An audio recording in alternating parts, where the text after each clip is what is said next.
I call this meeting of the Sacramento City Unified School District Board of Education together. Madam Superintendent, roll call, please. Member Jean. Here. Member Kayada. Here. Member Benjamin. Here. Member Ibarra. Here. We have a quorum. Do we have any public comment? There is none. We will adjourn into closed session.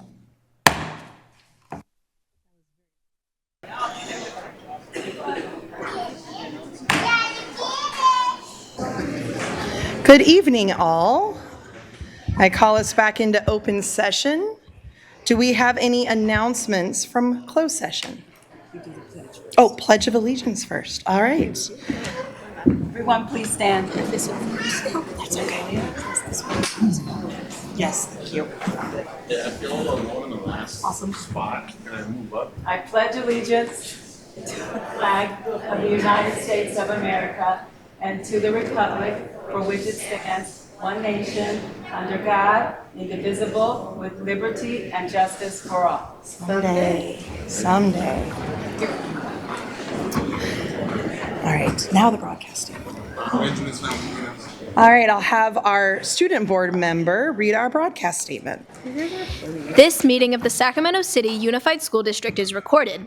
The recording will be cable cast on Metro Cable Channel 14, the local government affairs channel on the Comcast and DirecTV U-verse cable systems. The recording will also be closed captioned and video streamed at metro14live.saccounty.gov. Today's meeting replays Monday, April 14th at 12 p.m. and Wednesday, April 16th at 9 a.m. on Metro Cable Channel 14. Once posted, the recording of this meeting can be viewed on demand at youtube.com/metrocable14. We welcome members of the audience to address the board. Please complete a speaker form which are located in the back of the room and give them to our communications representative along with any handouts you may have for the board prior to the conclusion of the item's presentation. Please speak into the microphone when addressing the board and state your name for the record. Please limit comments during public comment to items that are not on the agenda.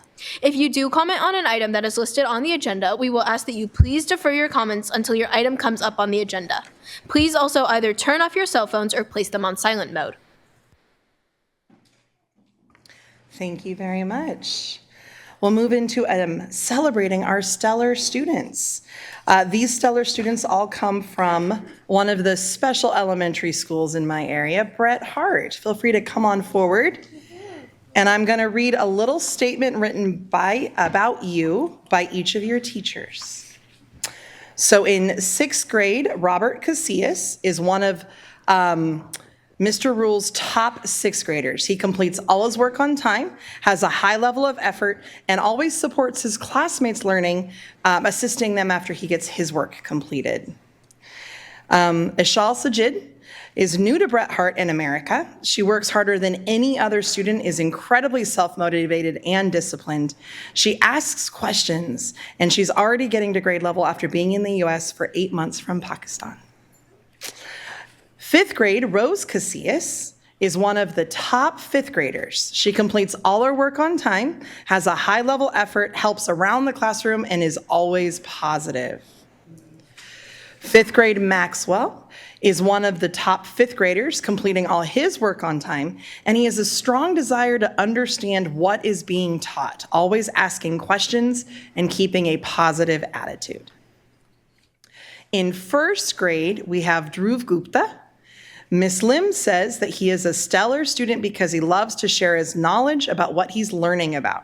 He's encouraging to his classmates. He is motivated and expresses his joy about learning daily. He's an excellent role model, and all of his classmates admire him for his kindness and desire to learn. He encourages students to love and excel in school. And in 2nd grade, we have May Akiyama. This is written by Miss Bunny. May is being recognized for going above and beyond in everything she does. She is hardworking, who faces each day with a positive attitude and a big smile. She supports her classmates and her teacher, taking on tasks and offering help to others when they are in need of a friend. We all need people like that. She's a creative problem solver and kind, fun-loving leader that the students and staff at Bret Harte Elementary can always rely on. Sounds like you all make that an absolutely amazing school to be at, so thank you. Give them a big round of applause.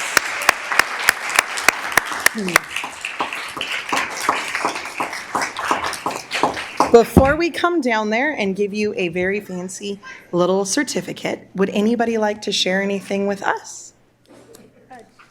Feel free to come over here. I believe you can click and it'll turn the mic on right underneath the microphone there.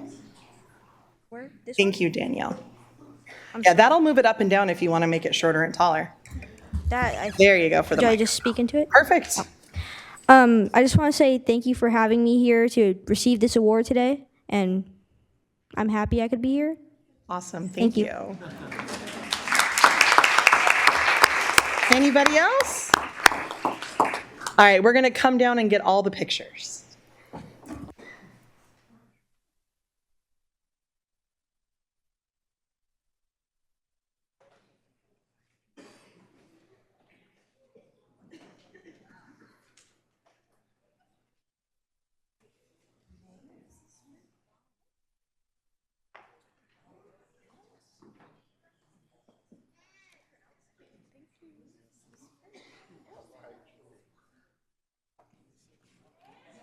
And Robert.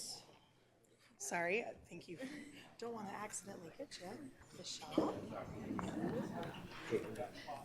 And Rose. And last Maxwell. Thank you. All right, if everybody wants to turn around, we'll take all the pictures this way. All right.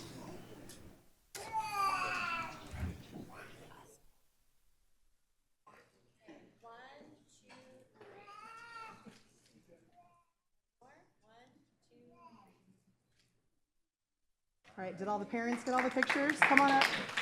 Come on up, get the pictures. You gotta get the pictures.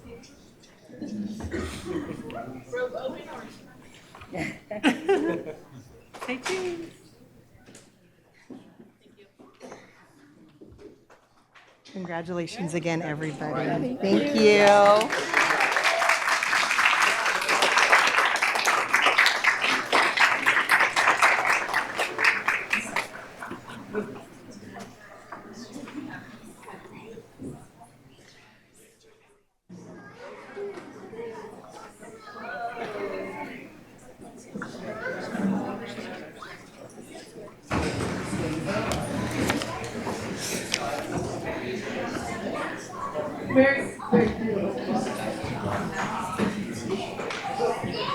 Thank you all for being here, and you're welcome to stay for the rest of our very exciting meeting, but you're also welcome to leave if you have other places to be, not a problem. Yes. I love you for that. So many people just sit through because they don't know what to do. Yeah.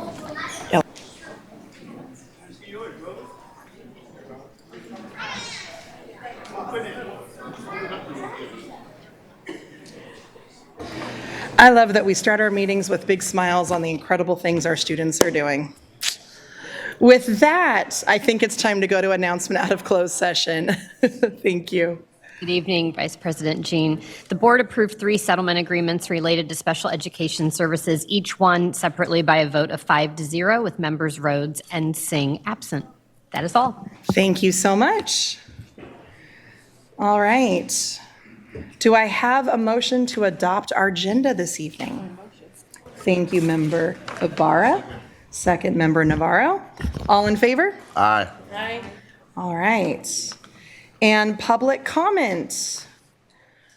How many? We have about 14 14 speakers. slips. Excellent. So that'll be 2 minutes each.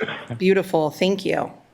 So we'll begin with Nayeli Rodriguez, followed by Kendra Connolly, and then Cal Saturn.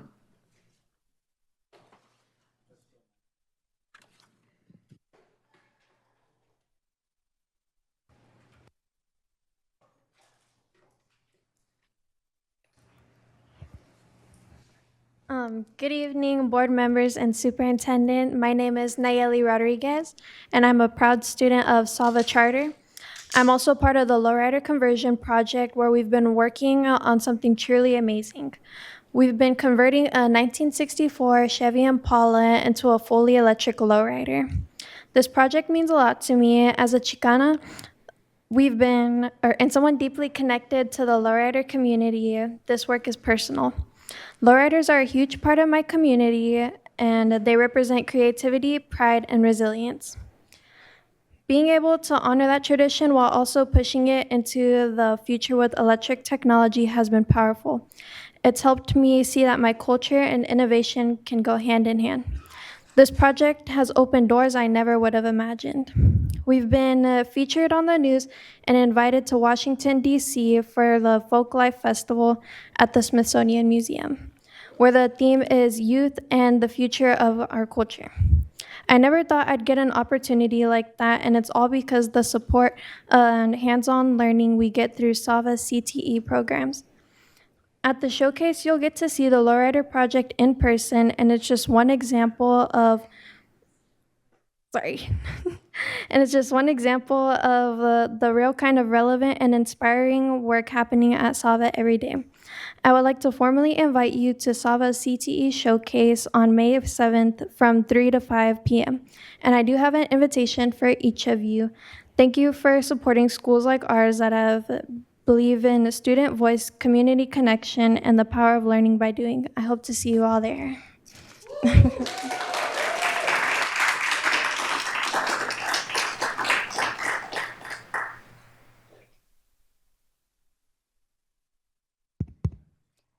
Good afternoon, board members. My name is Kendra Connolly, and I am a parent of a child that is transitioning into your school district.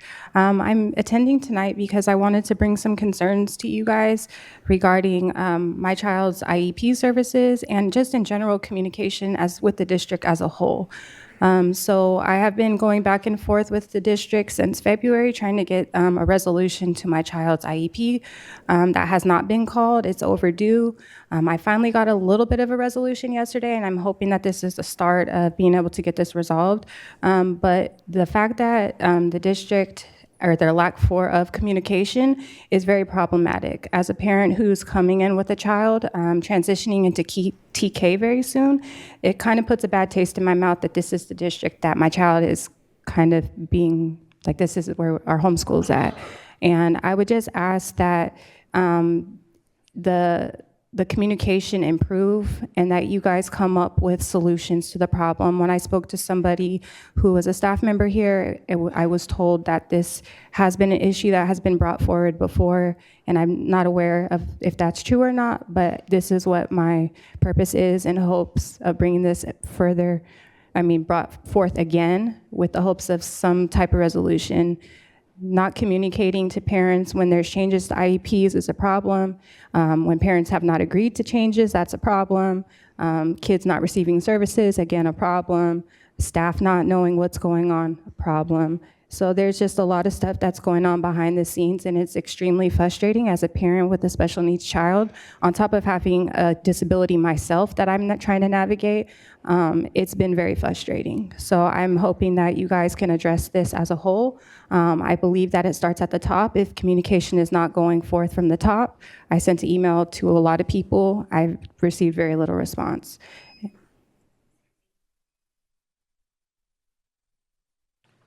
Next is Cow Saturn, followed by Isabel Billinge, and then Ebony Nickerson Ivory. And Ebony has 3 cards for 6 minutes.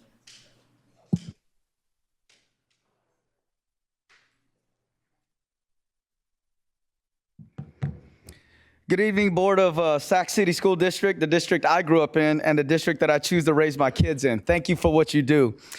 My colleague and I here, we run the Marines recruiting program for over 350 high schools and over 40 colleges and universities throughout Northern California and Western Nevada. We are here in the SAC district tonight to talk on behalf of all college and career counselors in your high schools and all those positions that are at risk. But many of my examples will be specifically about Mrs. Rita McNamara at West Campus High School because she stands out as a prime example above the rest of them. I've been stationed all around the world, but I grew up in this community, and if it wasn't for the educators who set me up for my success after high school, I never would have made it through Marines training, graduate from UC Davis, and be in a position where I'm at to retire as young as 38 years old. People like my college and career counselor made this possible for me. My daughter graduated from West Campus last year at the top of her class. She still holds the 3-mile record for the females at her school, and she earned a full ride scholarship to UC Berkeley, and she's there now having a great time, and that's because of people like Miss McNamara. Since then, she assisted 4 other students with these scholarships, totaling over $1 million worth of scholarships. My 9th grade son, the #1 student, freshman out of 441 at Elk Grove High School, I'm transferring him to the SAC district, to West Campus specifically, because there are college and career counselors there who will look out for them after high school. Miguel Hernandez, another SAC Unified District student, he didn't have clean clothes to fly to boot camp. His recruiter provided a clean outfit for him to fly to boot camp. He went to boot camp and made it through training. And what did he do with this boot camp paycheck when he got home? He bought his mom and dad a washer and dryer for the first time in his house. His college and career counselor linked him up with our recruiters to make this happen for him. May Conlin, last year's valedictorian at St. Francis High School, aware of all the options that she was available for and was talented for, but she decided to pursue a career in the Marine Officer Program. She was connected to these opportunities because of her college and career counselor. And I'm gonna eat into her time a little bit, all right? I promise I won't get through it, both of our times. Miss McNamara, I saw her, she had to upgrade from her tiny little office to a full-blown classroom because business was booming for her. Her class is always full of students there getting help on their applications for college, and she's getting a lot of them accepted. All the other counselors, they have their hands full trying to keep their 365 student workload and caseload just to get through high school, let alone plan for them after high school. The college and career counselors are there to set them up for success after high school. We all here exist to support the students. Cutting this position from the budget is a bad investment and will prevent people like Ms. McNamara, who made it possible for millions of dollars in scholarships of money for our students. Keep college and career counselors. Thank you. Good evening, members of the board, and thank you so much for your time. I'm Captain Billinge as well. I'm with the United States Marine Corps in recruiting station Sacramento. I'm from New York originally. I went to school up in the Bronx. I lived out in Brooklyn, and one of the things that's really special about Sacramento when I came out here is the level of diversity that you have in your student population. It's really special for me to get to see that and to see the variety of routes that students take. For some folks, it's going to college and having that really wonderful direct route. For others, that may be something like joining the military, going through, taking on some scholarship opportunities and having a variety of routes. What was really special working with, for example, counselors throughout your school district across the board, but especially folks like Ms. McNamara, is that ability to provide diverse options for a diverse student body. I appreciate what you've all done within your schools. The opportunities and the relationships that we've been able to build have been fantastic for us to see folks go on to become leaders across the board in colleges, within the military, within different organizations across the U.S. So beyond everything, I also want to say just thank you so much for the time and support that your school district has provided to your students and the ways that we've been able to work together. So thank you so much for your time this evening.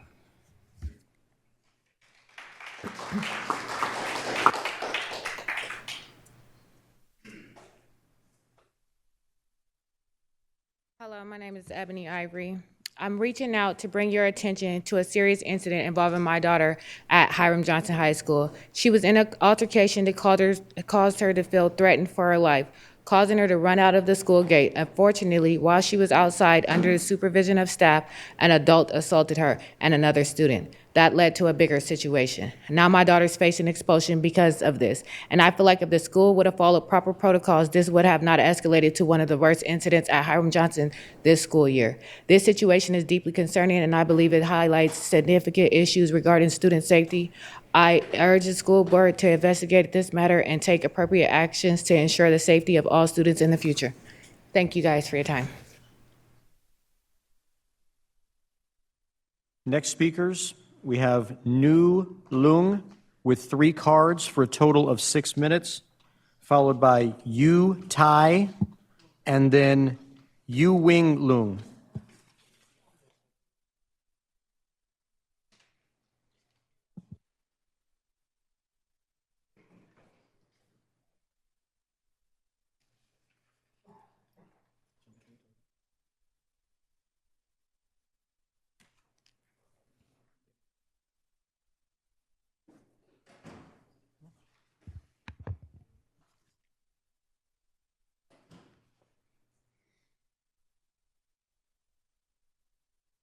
Thank you, board members, for serving our community. I'm Neil Leung, parent at LDV and West Campus. I'm here seeking a solution for a problem that my family has been dealing with since January 2025.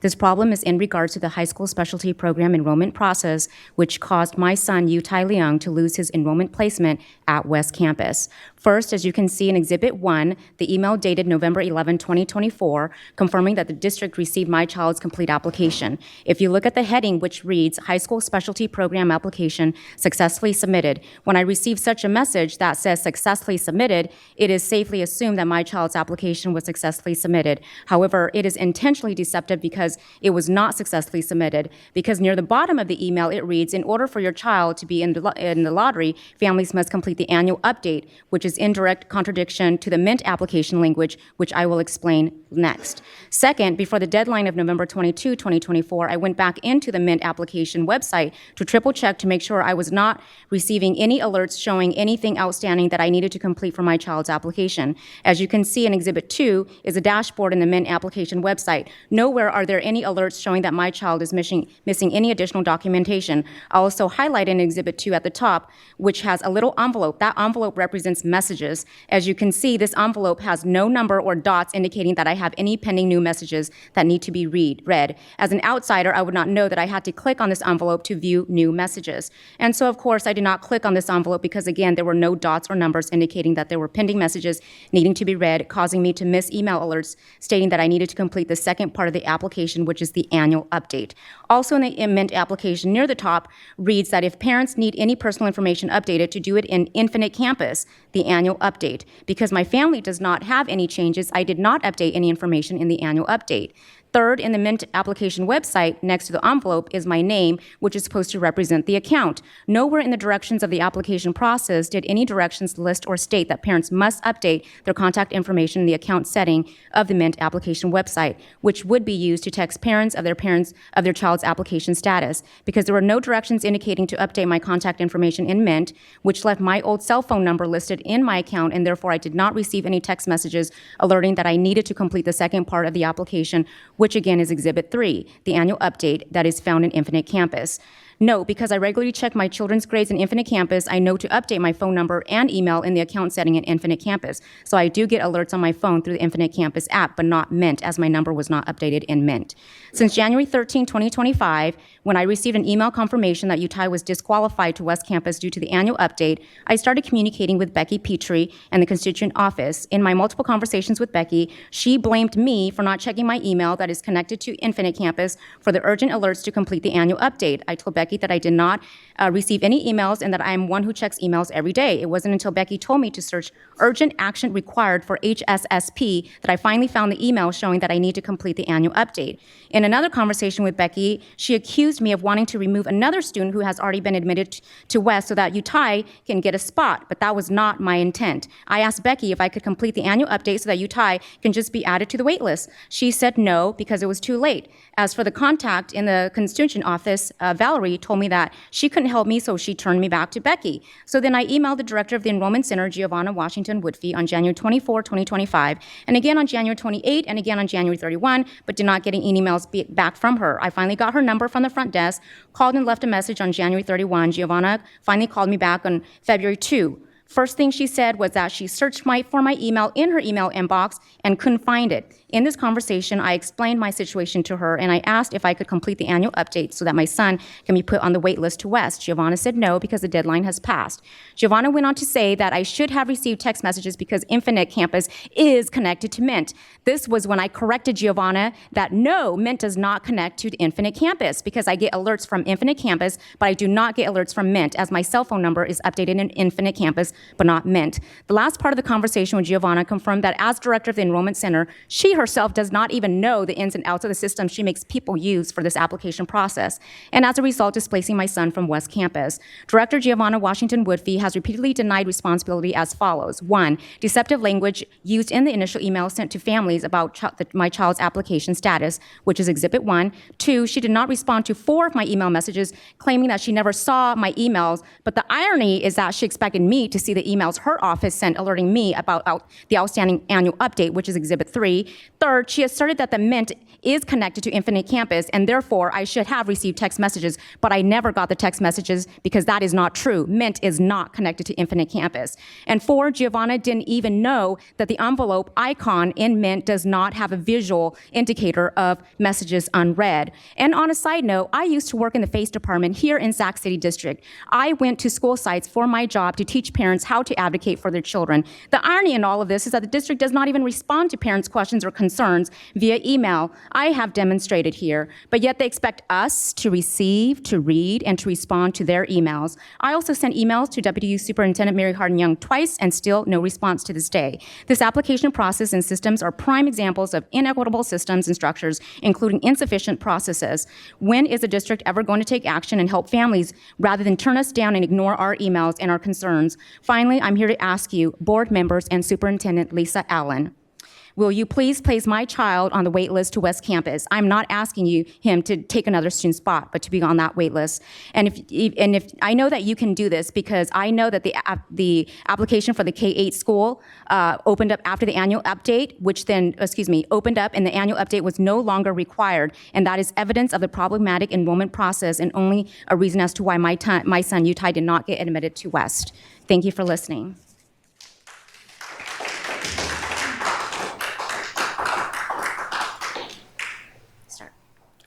Hi, Superintendent and Ms. Allen and board members.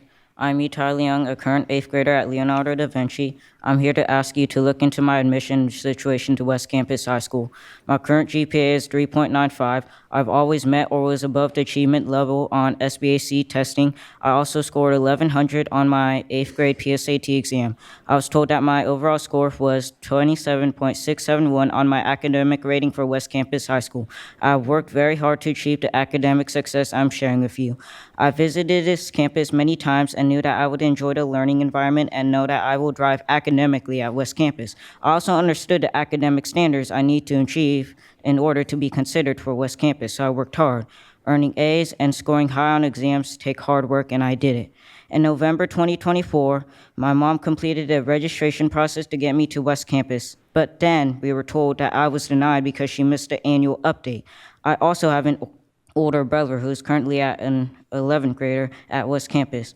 I'm here to ask you, Superintendent Ms. Allen and board, to investigate my registration. I believe that it is unfair that the enrollment center denied me admissions to West Campus, all because of the annual update, when I already have met all of the criteria and completed the Mint application. As you can see in front of you are my transcript, my Mint application, the email my mom received confirming my application was complete, the letter from my science teacher supporting my situation. Please look into my registration. I did my part on what I needed to do as a young, responsible person to get into West Campus. I don't understand why I have to pay the consequences or suffer when I had nothing to do with the application process. Thank you.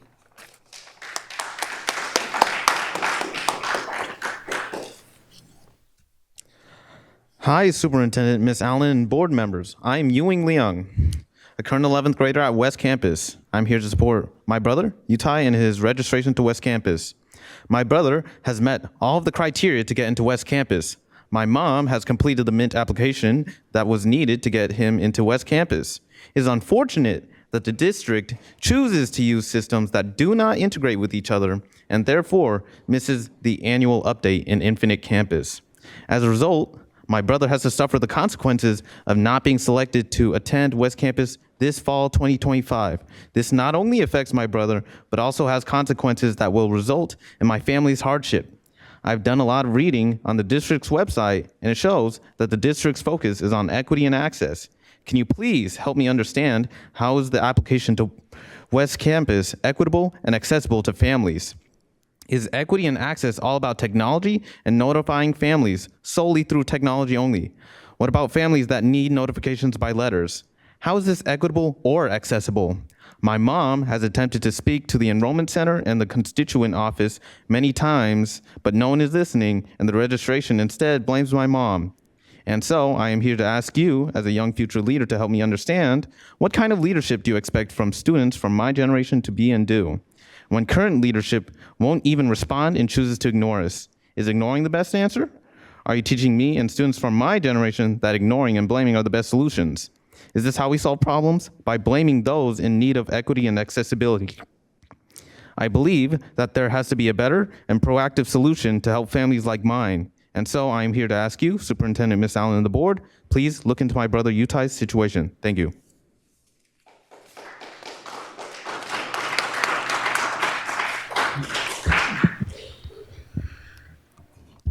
Good evening. My name is Po Leung. Dear Board and Superintendent, I'm advocating for the placement of my child, Utai Leung, on the waiting list for the West Campus High School 2025-2026 school year. I will not wait until the District Enrollment Center has delayed until my older son graduates from West Campus High School and eliminates our current eligibility for sibling preference and priority. For the past few months, the board has heard public complaints regarding the faulty enrollment process, and there has been no substantive corrective measures taken.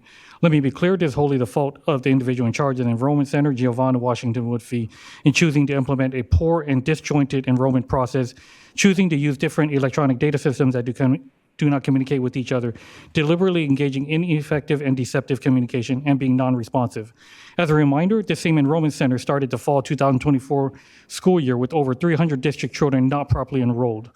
Instead of admitting and fixing her mistakes and addressing enrollment issues, Giovanna Washington Woodfee and her staff escalate their poor performance and conduct by blaming parents for our inability to successfully interpret and navigate her chosen faulty processes and systems.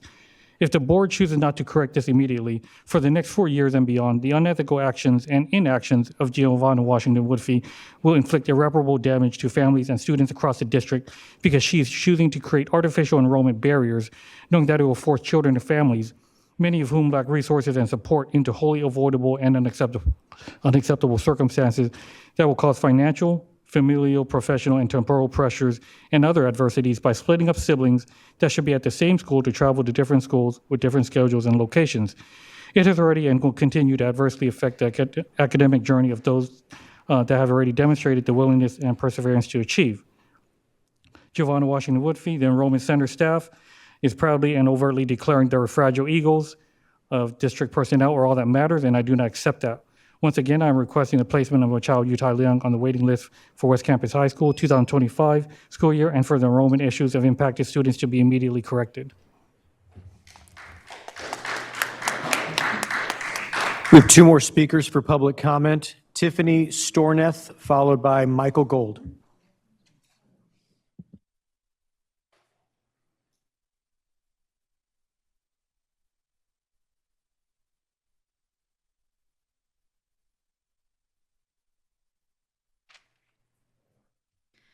Hello, my name is Tiffany Stornetta. I currently have a second grader enrolled at Phoebe Hearst and an incoming kindergarten student that did not pass the assessment test. Again, we are coming here to ask that the school reconsider the test results. Our concerns have yet to be addressed. There's been no mention of all the inequities we have brought up, specifically in particular, the first families that got to know the test and got to prep for the test, whereas all of the kids with siblings did not know what the test was, and the website was not updated. It still had the old test available for us. And we ask that you place our kids in the 6 open spots that are available right now. In kindergarten, there's 90 class seats that are filled. There are 96 spots that are allowable. Opening these seats up to any students that pass the retest and any additional seats that come up as available in the coming years would make a huge difference in our families' lives. It would give us the chance to keep our kids together and for them to support each other. It would give us back hours of our day to spend together as a family unit. We also ask for transparency. We know that the pass-fail rate for siblings. And if there truly were no anomalies within our group, and this assessment fail rate will tear apart families or a significant amount of future families. If this process of secrecy continues, it will lead to poor family planning and unnecessary frustration and hardship. Secrecy does not support our families. Again, we ask that you retest our kids and place them immediately in the open seats available at Phoebe in kindergarten, and we ask that you end the secrecy in favor of transparency.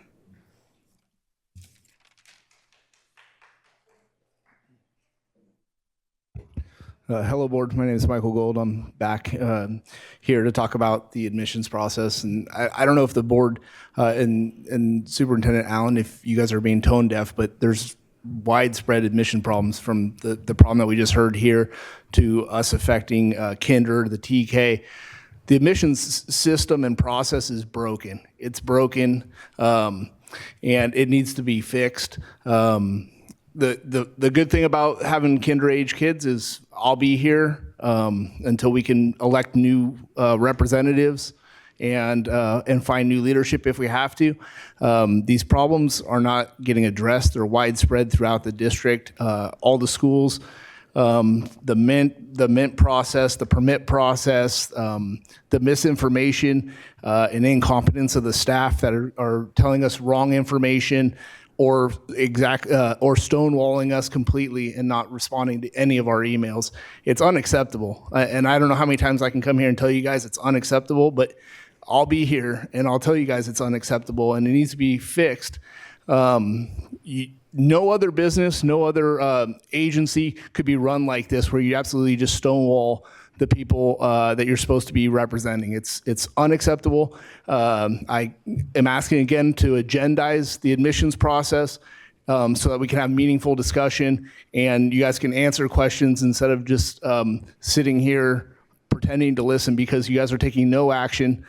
You guys have not responded to anybody. I guess the good news is that Principal Martin, I guess, has resigned. So I'm hoping with new leadership at Phoebe Hearst that we can find resolution to this problem. As it sits right now, I have kids at 2 different schools, and there's no way that I'm going to join them back together in the next 4 years, which is crazy. It's crazy that there's no recourse or resolution to have that happen. Thank you.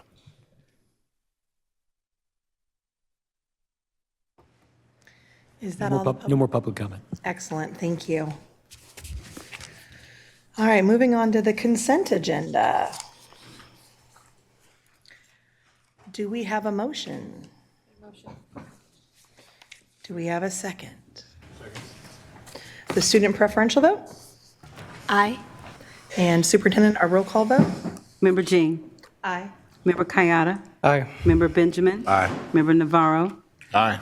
Member Ibarra. Aye. So moved. All right, we'll move on to communications, starting with our employee organization reports, SCTA.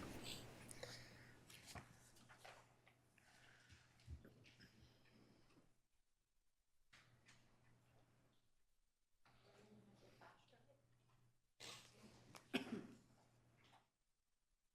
sorry, you guys, just a second. I brought a flash drive. So, here to talk with you today in the community and our students about the fight for our schools and what's at stake for our students here in Sac City Unified in regards to these insane cuts that the federal government is talking about. So, you know, in SCUSD, our federal funding comes in for our Title I students, you know, almost 20 million. It comes in for our special ed students, about 11 million. Child nutrition, feeding our students that would otherwise go, otherwise go unfed. About $30 million, you know, almost $1 million for Perkins and about $7 million for other items, other things that support our students that need it the most. That says the potential impact of, you know, $67 million cut to our budget, or, you know, $1,878 per student, or 6.35 or 34% of our overall budget. This cuts, if the federal government goes through with this, is going to impact our students that need support the most. Let's talk about meals for kids. In our federal schools, breakfast and lunch programs currently provide free meals for children if they belong to a family of 4 earning less than $39,000 annually, and reduced prices of meals for if a child belongs to a family of 4 earning less than $55,000 annually. Studies show that 1 in 6 children in California do not have enough to eat, even with this program in place. Services for students with disabilities. Federal funding enables California schools to provide services for more than 800,000 students with disabilities, over 15% of all California students. And here in Sac City Unified, it's about 7,000 students, or 19% of our student population. We are asking you and all of our teachers and our community and our students and our parents to join us to fight for federal funding for our schools. We are doing protests throughout the state in 5 different locations with our California Teachers Association. They will all be on May 17th. Ours will be starting at the Cesar Chavez Plaza at 11 o'clock. On Saturday, May 17th. There's a QR code right there. Just put your phone, take a picture, and RSVP. We'd love to see you there, and it's very important that we, as educators, that we as parents, that we as students stand up against this. So, thank you. Thank you. SEIU. TCS.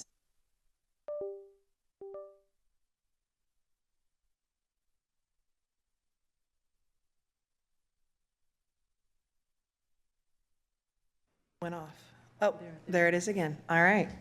I'll move it to our student member report.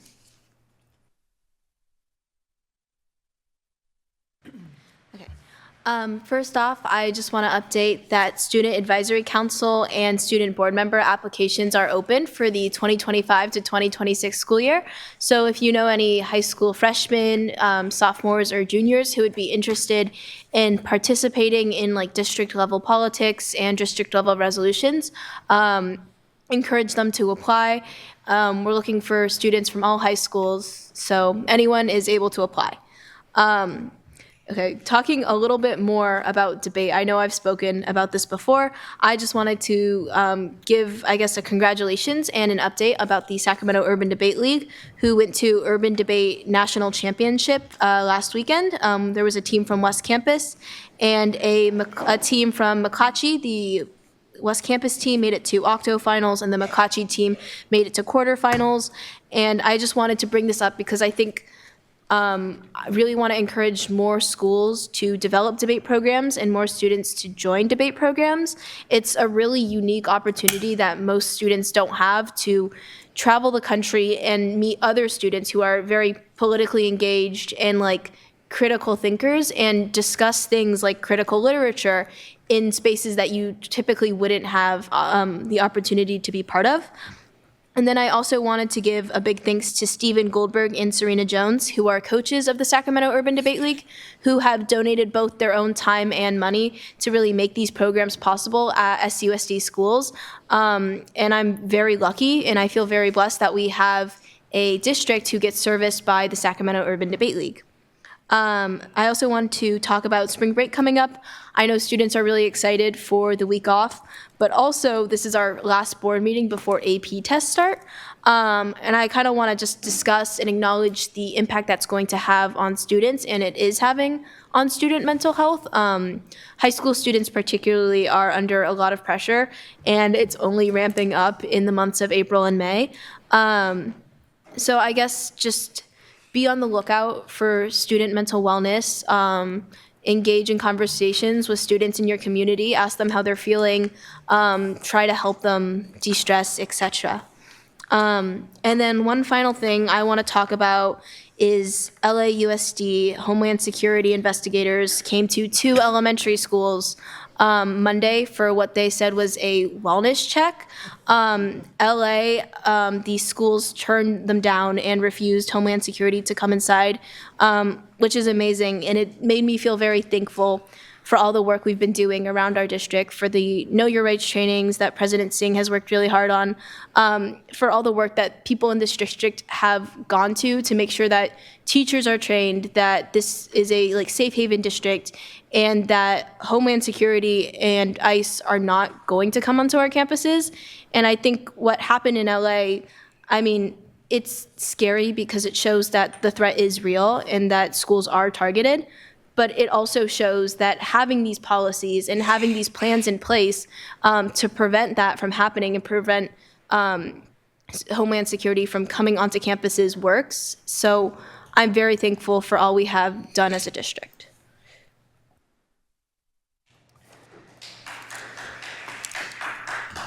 Thank you. I'm going to pass on the president report, as I am not the president, and move on to our board member sharing.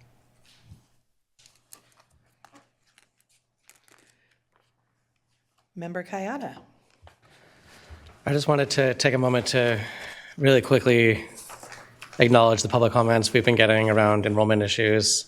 Since I've been a member of this community, this has been a time of the year that people start talking about schools and talking about their kids' plans for their education. And since I've joined the board, this is generally the time that my emails tend to spike, and they are spiking more this year than they have in the past.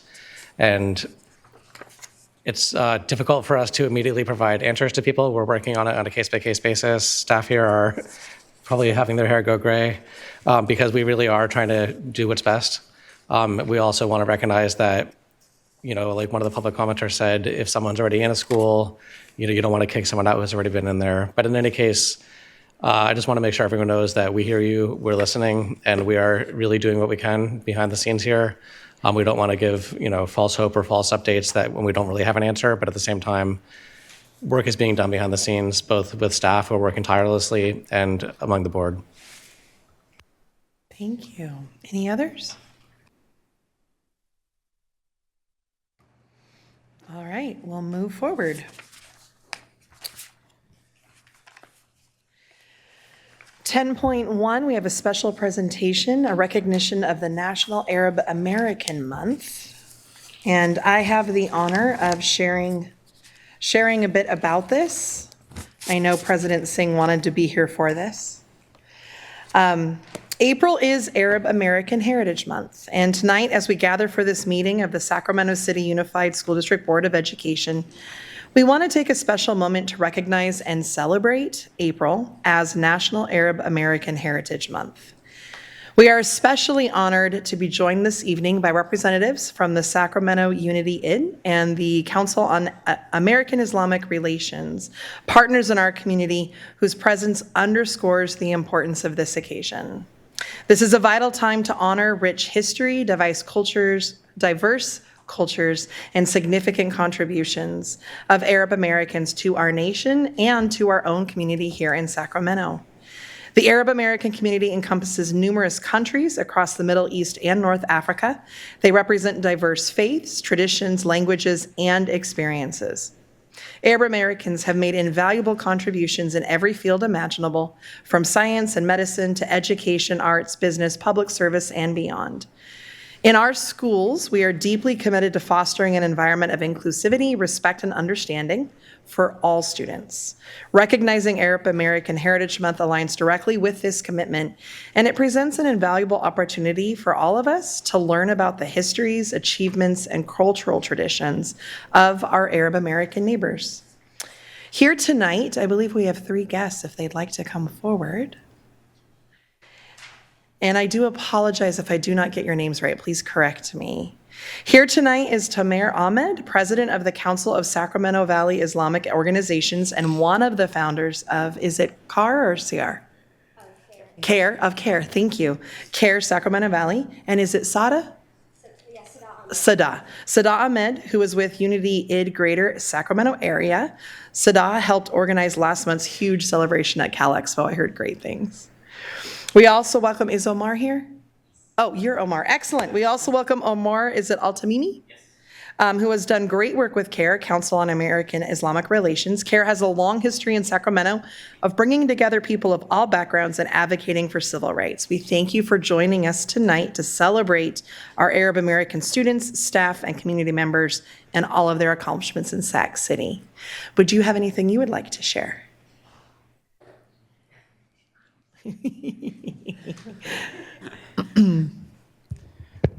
Sorry, I think we were figuring out who was going, but my name is Omar Al-Tamimi. I'm here on behalf of the Council of American Islamic Relations. Thank you all, for honoring us and kind of recognizing the work that we do at CARE, at the Unity Eid, at COSFIO. The work that we've done in the past and the work that we've done with the Sacramento City Unified School District, sometimes you wonder, when the proclamations come around and these recognitions happen, what the impact on the ground is. And realistically, if there is no action being taken by the district or by bodies and by organizations to fulfill the promises or to fulfill what is said in these proclamations, sometimes that's all they are. They're just proclamations.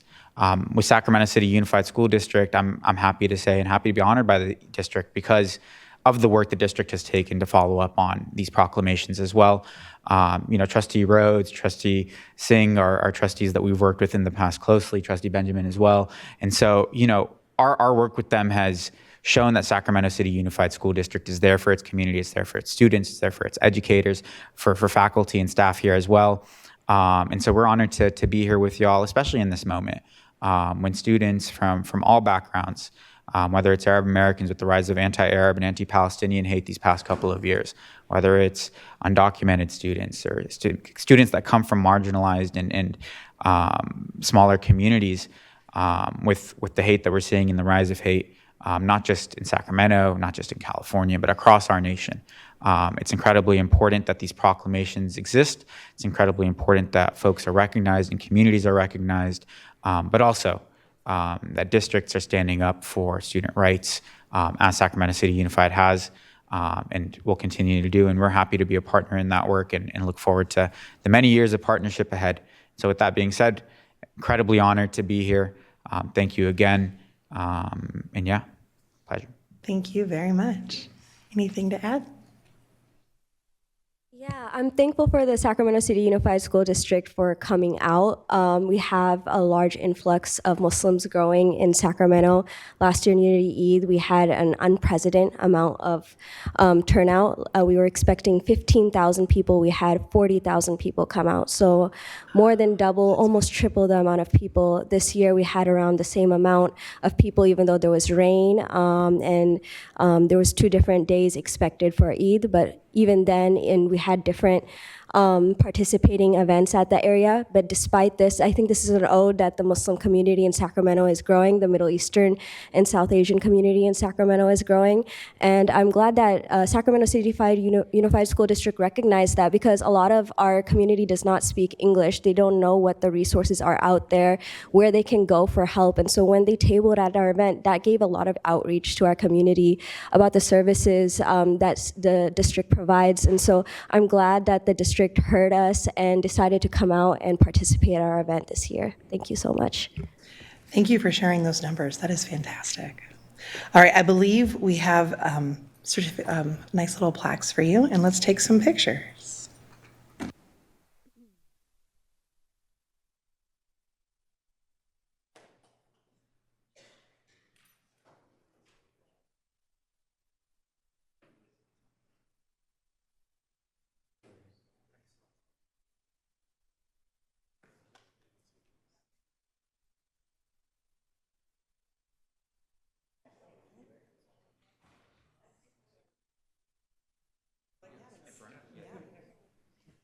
Oh,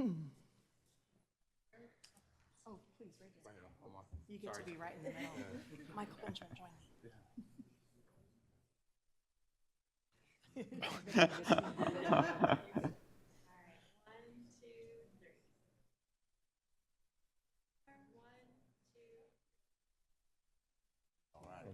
And it's I do not get that right. Thank you so much, Tara.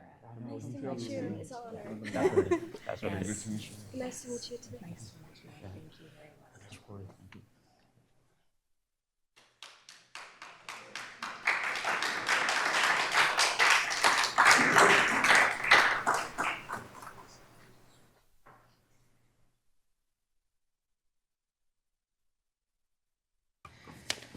And I got so excited, I believe I skipped board comments. Do we have any public comment on this?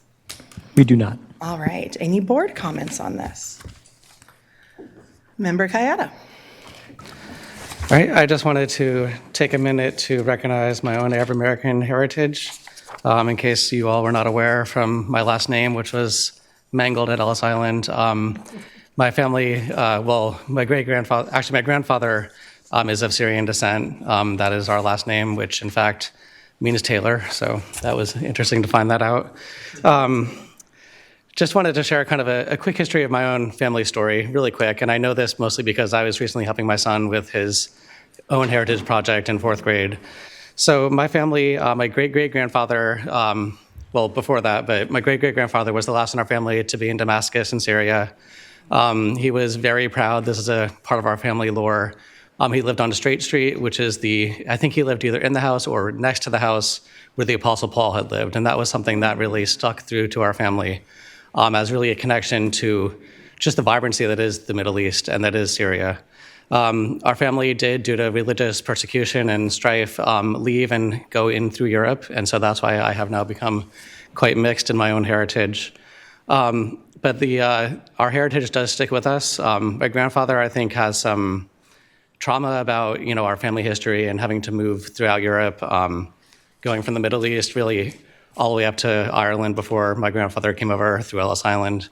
But it is something that it's a pride for our family to know that we have this heritage and that we share in really the birthplace of society, of civilization, and how we bring that with us through in America. And it helps us recognize understanding where we sit in the community, understand new migrants who come in, and understand really all of our neighbors and all of our shared stories and our disparate stories. So I just wanted to take a minute to share that. And if someone who speaks Syrian speaks Arabic can really let me know how to pronounce my name, that would be great. Thank you for sharing, Member Kayada. Any other board discussion? All right. I asked President Singh if there was anything he wanted me to pass along, and he's been so busy he didn't get anything to me. But I know that he was just kind of beaming that we have extended our recognition and our celebration by adding April and Arab American Heritage Month. So I'm just very honored and excited we get to be a part of this and partner with the incredible work in our community. So with that, we'll move on to 10.2. Our Earth Day recognition and sustainability update. Welcome, welcome.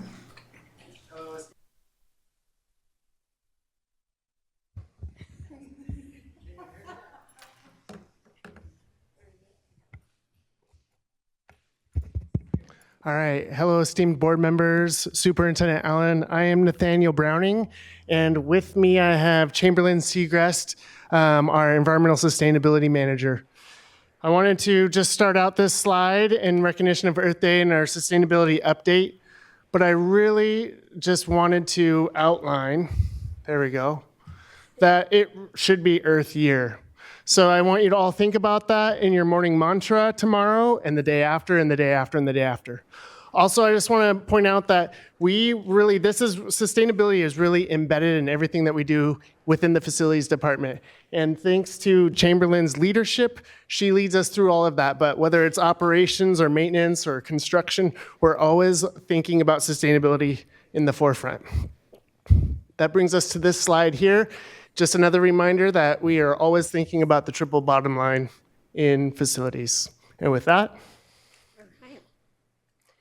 Okay, thank you, Nathaniel, and happy Earth Year, y'all. I am going to highlight some of the work being done in the sustainability department and across the district to make our sites healthier and more sustainable for our students, staff, and family.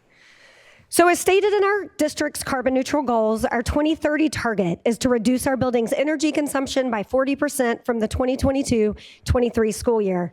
Here you can see how we are doing on this goal. In this graph, up is good. It means we're heading towards our 40% savings target, and down is bad. It means we're regressing. So the facilities team was able to make significant savings last year by ending some COVID-era virus mode protocols, which we can always revert back to if needed. And for this year, the slight regression from our 40% target is due to a much hotter summer and colder winter than last year. And just as importantly, reduction in energy usage also saves the district money from the general fund. So in order to achieve our 40% savings target by 2030, we need to continue making infrastructure changes.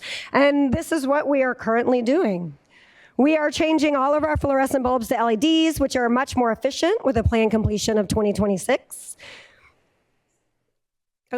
We are in the planning phase For solar canopies at 2 of our comprehensive high schools, we should have documents for this before the board in the near future. Our initial goal is to add solar canopies to at least 2 sites per year for the next 5 years. We also received a planning grant with SMUD to research best practices for microgrids. And just as importantly, we continue to achieve decarbonization over time. We recently electrified 3 kitchens during their summer campus renewals and have plans to completely electrify Ethel Phillips during its upcoming campus renewal. And of course, all our new builds and major modernizations are all electric. Our goal for transportation is to continue to increase zero-emission vehicles and supporting infrastructure.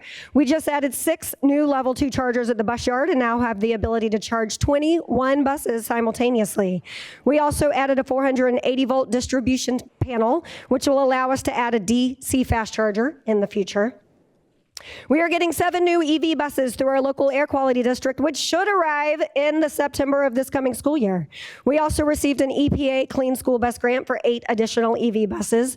However, this is federal funding and thus unreliable at the moment. We continue to add level 2 chargers at sites across the district for personal vehicle charging. Our goal for waste reduction is to continue to decrease landfill pickups and increase food recycling and recovery efforts across the district. And this is a very, very collaborative effort. I worked with the operations department to reduce landfill pickups from 30% from last year. So far this year, this reduction has saved us $455,000 compared to the same time last year.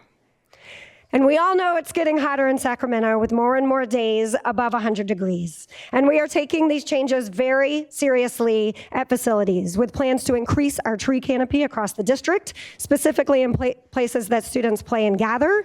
We also want to diversify how our students play and learn by increasing spaces for reflective, imaginative, and constructive play. And this past summer, we piloted a child-accessible and nature play forest, which you see here at Parkway, and have plans to add 2 more forests at Rosa Parks and John Sloat this coming summer, with a 5-year goal of at least 2 schoolyard greening projects per year. And finally, from writing classroom-driven eco-audits to providing career and technical education pathways, preparing our students for the green economy, to helping students develop authentic relationships with the natural world, I would be remiss if I didn't mention the amazing work our schools, teachers, and students are doing every day to promote the health and well-being for themselves, their communities, and the planet. So thank you so much for listening. I will now pause if there are any questions or comments. Thank you very much. Do we have any public comment? We do not. Board discussion.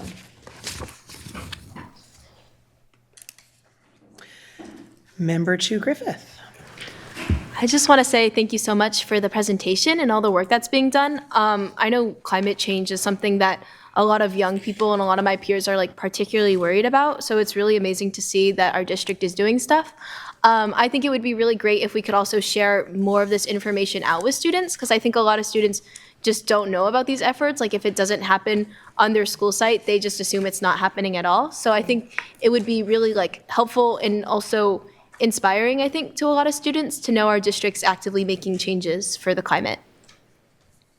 100%. That's an excellent point. We do have a website on sustainability, but yeah, we need to like get that information out there for sure. Thank you so much. Hi, so awesome. I'm all excited. The 40% reduction is awesome. Sounds great. And I just had a question about all the other kitchens that are not electric. So there's 3 that were converted to electric. What are we using in the other kitchens? So most of our kitchens are natural gas. Natural gas. Yeah, but when we're doing our campus renewals, in line with our 2045 goal of carbon neutrality, we're electrifying our kitchens. So we electrified 3 of them this summer, the 3 that we did. Awesome. Yeah. Great. And then all of our new builds are all electric for sure. And so this forest plan, about how many trees were planted or? Oh, at Parkway? 55. Wow. Yeah. Awesome. Yeah, it's really cool if y'all are able to get out and take a look. Awesome. Thank you. Yeah. I like this new use of electrify. Member Kayada. So there's a lot of stuff here I am really excited about. And the last time you were here, went over all of it. So today I just wanted share how excited I am that Kennedy will soon be getting the solar parking lot. Everyone's been waiting ever since they put in the new parking lot, or you all put in the new parking lot. When are we getting the solar canopy? And I think it's going to really, in a highly visible location, in my area at least, show our commitment to our sustainable future. Also, just kind of not about our district efforts, but in terms of celebrating Earth Day, Earth Year. Last weekend I had the opportunity to go do a park cleanup and do some tree planting at Charlie Jensen Park and Southland Park, and it's always great to get out there and improve your parks, but also just be in them. You don't have to be picking up trash. If you're celebrating the park, then you're celebrating our Earth, and you're taking back a little bit of that sustainability. And the next time you see a piece of litter, maybe you're going to pick it up because you appreciate the public spaces we have. And finally, I would just say, really looking forward to more urban forests, because one thing that I've seen is people love to plant trees. It brings people out. And to the extent that we can bring community out and keep doing that, I mean, it's just, we can get the trees for free. Yes, MUD does provide the trees through, and we can get them through SAC trees. The irrigation does cost money, but yeah, for sure. But yeah, just looking forward to our future efforts, and thank you, and great work. Keep it up. Thank you. Thank you, Member Kayada. Member Benjamin. Yeah, so thank you for all your work. I love to see this type of work, right? This kind of clean energy, if you will. I kind of brag. I ran on like a transportation ticket, and so in my area, I have American Legion, Keith B. Kitty, and Oak Ridge, and Christian Brothers all on Martin Luther King. And at any point in time between 8:15 and 8:45, there's 50 cars idling, right? And all that emission is going into the air and pushing its way back into our school campuses. And so, from someone who is from that neighborhood, right, and then we have the kids outside at PE later on, right? So to have these clean air buses, right, and hopefully we could start picking up more bus routes, right? So we can have less driving to school, I think is really important. And so I'm glad to see that we, as a school district, we're moving forward on that, and we're aligned with the 2030 goals, right, of, almost coming all the way to clean energy. And so I want to thank you for those efforts. And I love the tree spaces, right? I love us putting and planting these trees. I think the students get to learn, right, the significance of these tree canopies and what they really mean.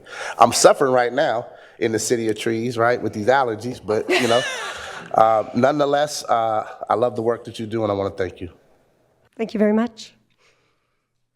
And I had the honor of getting to be at Parkway and see the trees and the excitement and the kids running around, and just how many people were thrilled with the momentum. And it's like we all want to put it on our calendar to be there in 10 years, 20 years, and just get to experience the beauty of those trees. So thank you for all of your hard work and passion and what it means for our students and their education and their health and welfare. It's amazing. So thank you so much. Thank you.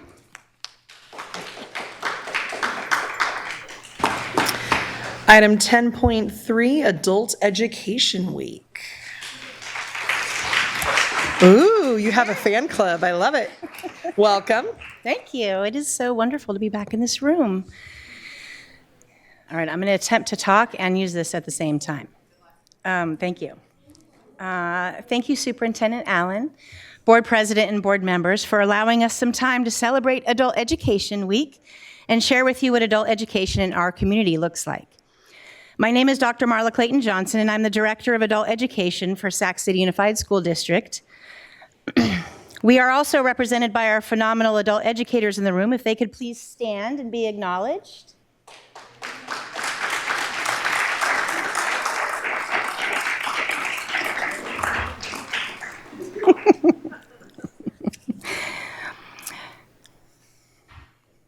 There we go. The purpose of our presentation is for the board to learn how adult education aligns with the SUSD guiding principle that all students are given an equal opportunity to graduate with the greatest number of post-secondary choices from the widest array of options. Adult education is one of those options for Sac City Unified School District graduates and their families. Our adult education, that just went off. There we go. Our adult education programs are dual accredited through the Western Accreditation for Schools and Colleges, or WASC, for our high quality academic programs, as well as accredited through the Council on Occupational Education, COE, for our nationally recognized career training programs that lead to employment.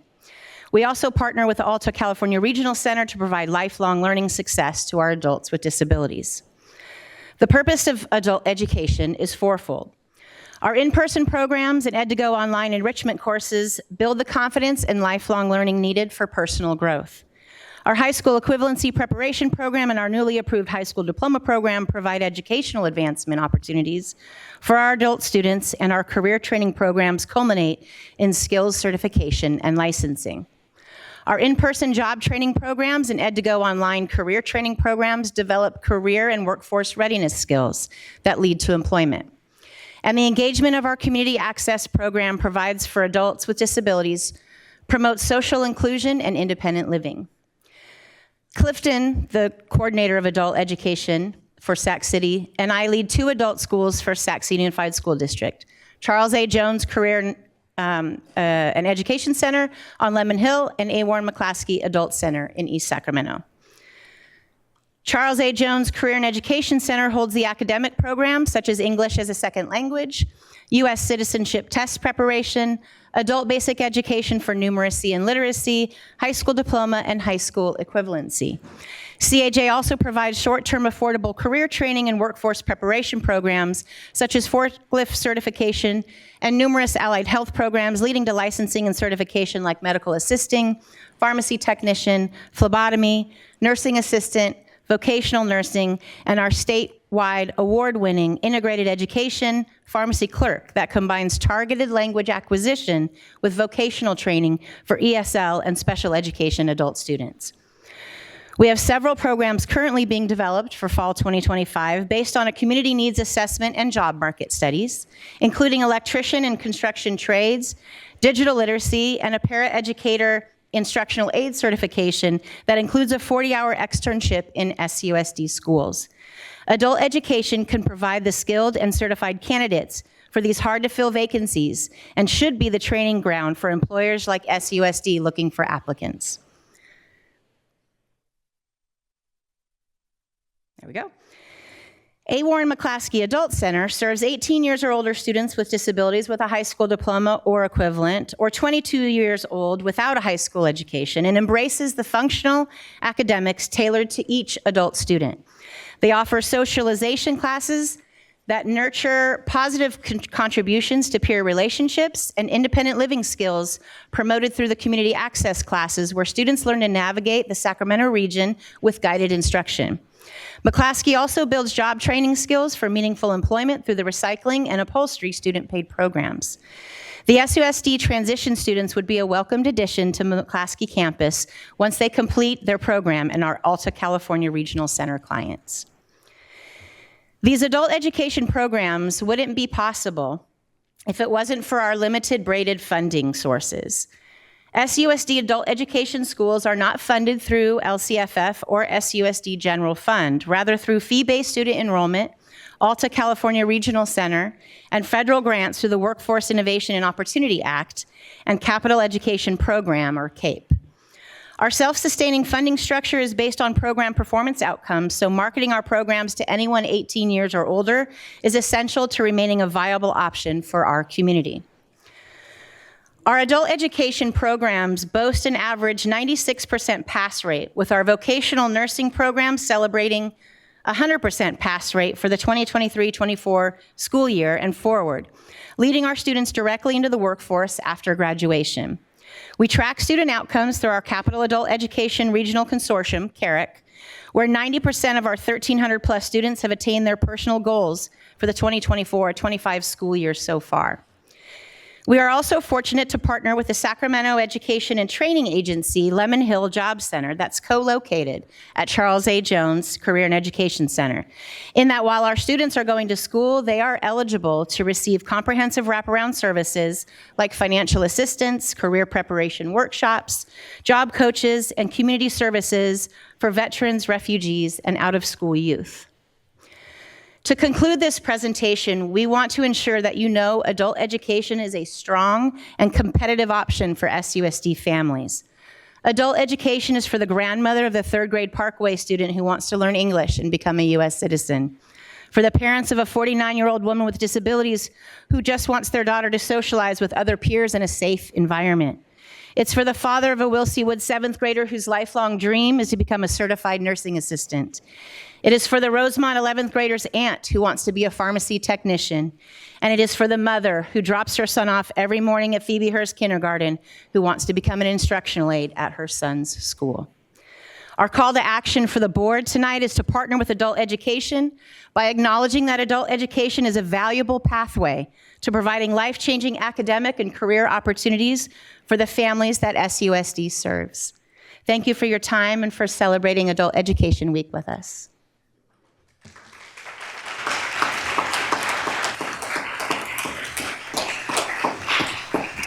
Thank you so much, and with time to spare. Impressive. I talk fast. Do we have any public comment?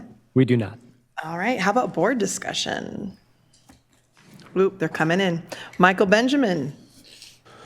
Yeah, so thank you for your work. I worked real close with the Charles A. Jones Career Center before, and I've had the opportunity to support pathways inside of our high schools, which at times connect to the adult ed piece. We often brag about a community school concept and model, and although we look to kind of serve our students in that capacity, this piece allows us to look at the parents as well, right?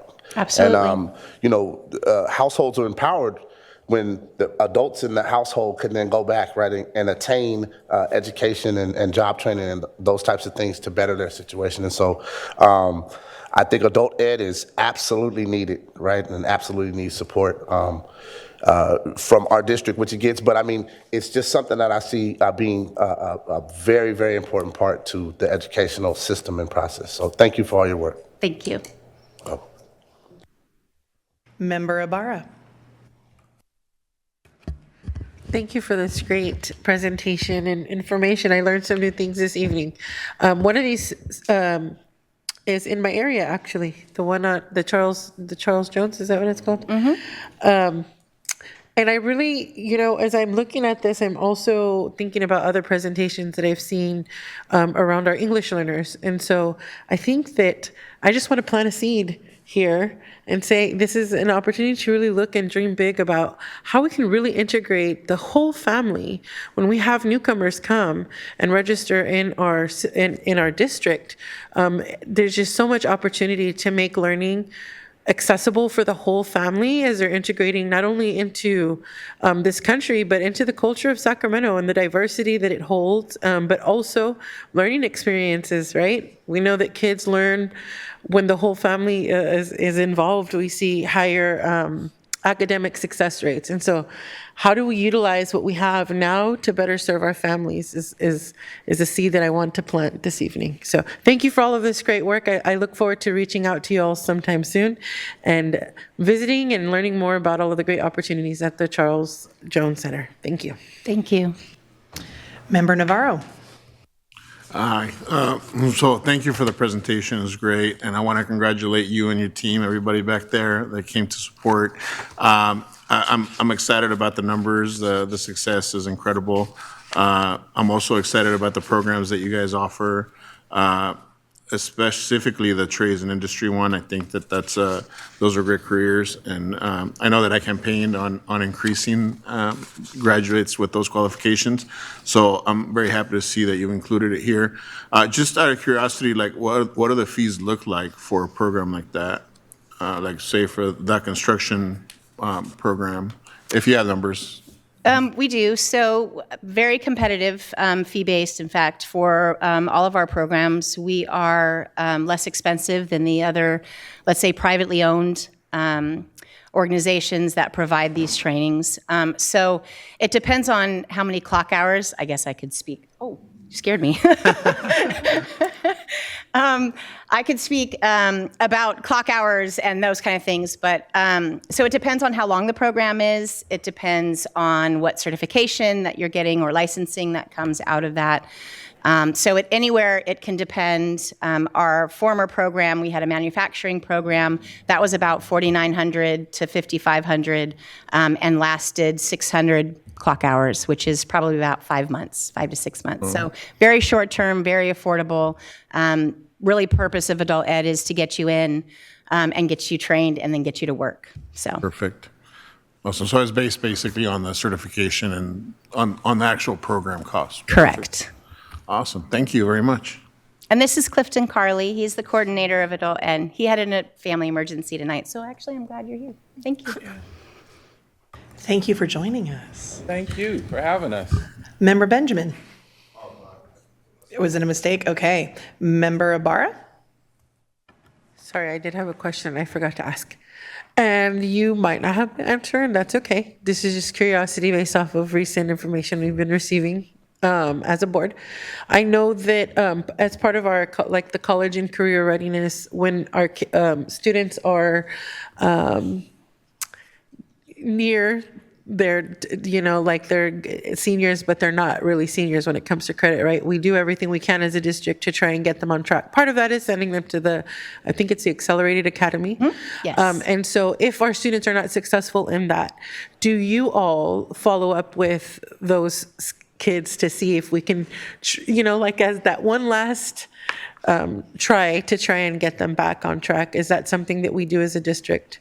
Absolutely. So we just met, I just presented to the high school counselors this morning at CAJ in regards to our high school diploma program, as we would be that option. We would not impact the graduation rate, as those students are already outside of that 4-year cohort, but we could definitely improve the dropout rate. Because once those students do go to another educational institution and receive their high school diploma or high school equivalency, we would then report that information back to Sac City Unified School District, which would count against for the dropout rate. It's one of those inverted. So yes, we could help you improve the dropout rate by those students coming to CAJ and receiving their education and completing their programs, and then we'd report that information back. You're welcome. So a couple of years ago, I read an article that really made me rethink education. Being, 20-year educator, it's my passion and I love it. And I look at the ways in which we are just caught in a system. And one of the things that it asked that got my brain going is, why do we think that we have successfully learned everything we need to succeed by the time we're 18? And when you look at our current world, that's absolutely not true. Just AI, right? the technology and the AI, and that's kind of the joke, us old folk that now get taught by the youngins. But I share that to share just how vital adult education is, and that minimizing it to, it's just for this or this folk. It's like, no. This is all of us who are going, okay, I didn't have it all figured out when I was 18. And now that I've hit my 30s or 40s, I'd like to do some other opportunities. What are the resources? Right. This is absolutely incredible that you guys are offering this. And I'm so excited that we got to hear and learn and share. And I can hear from our questions and comments. We're invested, and we're going to want to keep partnering with you and supporting the amazing work that you're doing. So thank you to you and all of the team back there for the ways in which you are changing lives. Yes. Thank you for recognizing that. Thank you. Did you want to share anything? I just think We've got a couple minutes. I'm so sorry for being late. Son broke finger. So adult education is very important to our community. We have a lot of students that aren't ready to go to college. They are looking for something to do in their next journey in life. And I just feel adult education is the way to go. I'm a big believer that I've seen it firsthand from someone coming into our GED program, graduating and getting their GED, coming into our HVAC program, making money for his family, and thanking us for doing it. And I'm like, I didn't do it, you did it yourself. I just motivated you to do it. And I'm seeing a lot of students. I went out to Burbank and I seen a lot of students, they don't know what they want to do next year. They're high school seniors, and I'm like, what do you guys want to do? I want to go to college. What do you want to take in college? I don't know what I want to take in college. And so I'm like, why don't you come and see us or get into a trade, because you can make a living in trade. And I always tell people, college isn't for everyone, but adult education is. And I just thank you guys for giving us this opportunity, for being here. I don't know what Marla said. I'm so sorry. But thank you for giving us this platform. And thank you. And if you're not doing nothing, April 25th, we have a plant sale at McClaskey. Oh, so, awesome. Yeah. Please do pass. I'm passing them out. Perfect. And an open house. Yeah. Thank you all. I'm so sorry. Excellent. Thank you so much.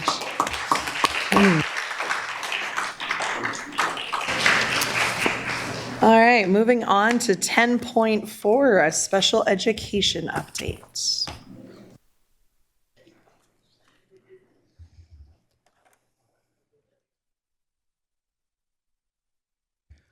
Good evening, Vice President Jean, Superintendent Allen, trustees. My name is Yvonne Wright, Chief Academic Officer, and I'm here with the special education team tonight. I have with me Becky and Gio, and I should be probably formal, right? And so we would like to welcome Becky, who has agreed to be our interim assistant superintendent of special education. And again, we have Gio Linares, also our SELPA director. Yes.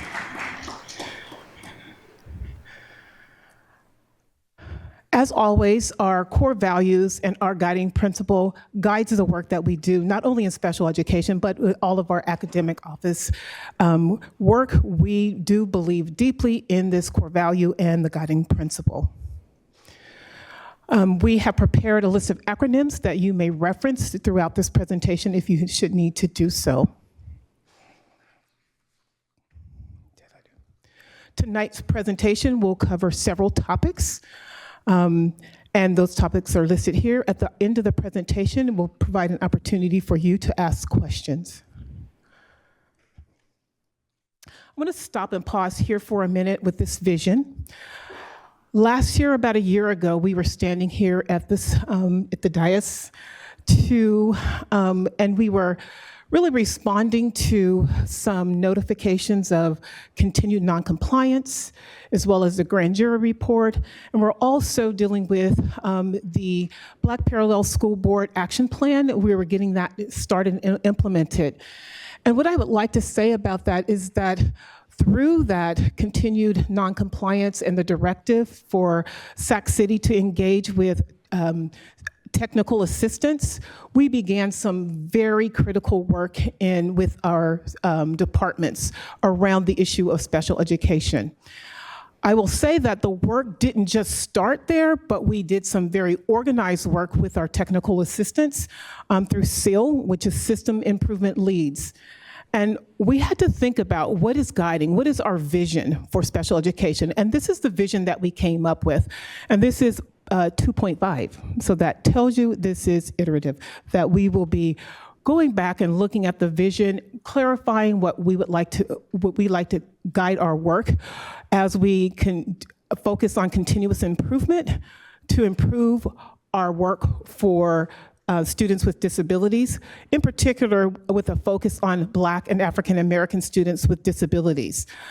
We also will provide another special education update at the end of the year that will focus on all the work that we've done this year and some great strides that we have made this school year.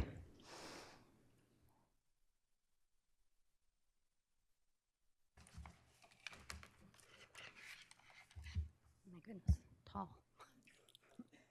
Hi, good evening, everyone, superintendent and board members. We start with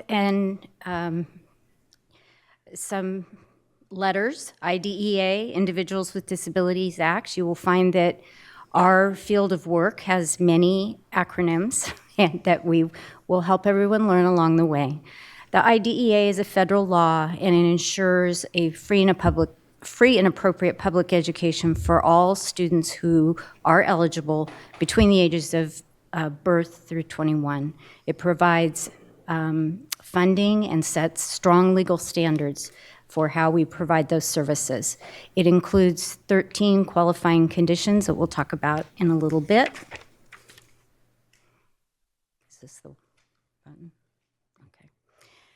The next acronym is LRE, Least Restrictive Environment. It's a large part of the IDEA. We want our students to learn alongside their non-disabled peers for as much or all of the day as possible.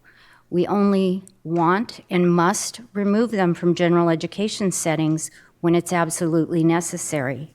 We must provide a full continuum of services from all day in a general education classroom with supports to specialized settings. Every decision we make for every student is based on their need. Oops, Did I go way too far? Sorry about that. Okay. So the IDEA, free and appropriate public education in the least restrictive environment, these matter, and they matter a lot. They should guide every single decision that we make, and they remind us of our obligations to provide strong instructional practices and to make really informed decisions, both in our budget and in our policies.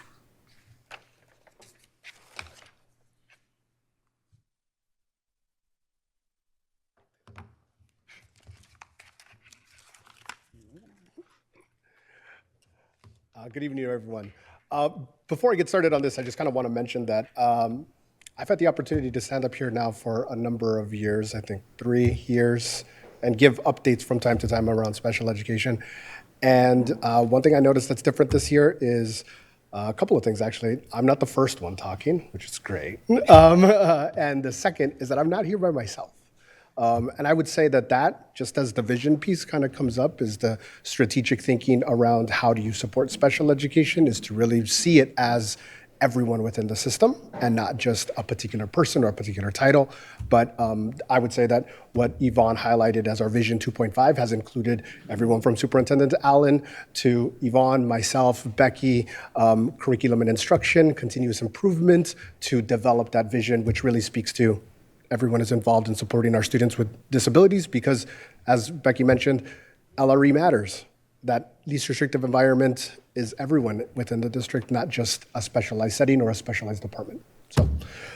So jumping in here to who we serve. And so this is a particularly important slide because it breaks down our demographics. And there's one particular highlight here, which is our overall district enrollment of 11% for Black African-American students, and is identified in our vision. That is a particular focus. And they make up 16.8% of our students with disabilities. And you'll notice as you kind of go up and down this chart, in a lot of ways, it stays relatively equal, right? Percentage of enrollment to the percentage of students with disabilities.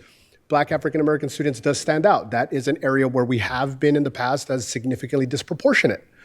This is also an area of highlight with the Black Parallel School Board Action Plan. So just something to call out there and just keep in mind as we continue on with the presentation. A little bit more of like who we serve just from a different lens. When we think of the 13 eligibilities that Becky mentioned, there are some highlights here. At the top, you'll notice that our numbers continue to go up. This said December, an overall eligibility number of 7,287 students. In April, this month, it is about 7,587. And you'll notice that plus 300, which is a pending number. And that happens every year in special education. In the spring, you see pending numbers go up, requests for referrals go up. That happens at a preschool level. It happens across the system as SSTs, happen throughout the year, interventions go on throughout the year, and teams really start to feel like, okay, maybe we need to be looking at eligibility for the student for special education. So we expect that number to go up in the spring. It also highlights here what are areas of eligibility which are most prevalent. So autism stands out. That is a commonplace up and down the state, as well as other health impairments, specific learning disability, and speech and language impairment. So when we start to think about an illustration of where our students are served, as Becky mentioned, we have a full continuum of service, which includes general education with related services like speech and language, occupational therapy. We have resource specialist programs, special day classes, and then I'll come back and talk a little bit more about some of our more restrictive settings, which are non-public schools and residential placements. I'll turn it back over to Becky. So let's talk about the money that we get. We get most of our money from, or some of our money from a pretty large state and federal grant. Then we get some smaller state and federal grants. But the most money that contributes to providing the services for students is from the general fund. And I would say that general fund contributions throughout the state continue to be high and to be rising because of cost.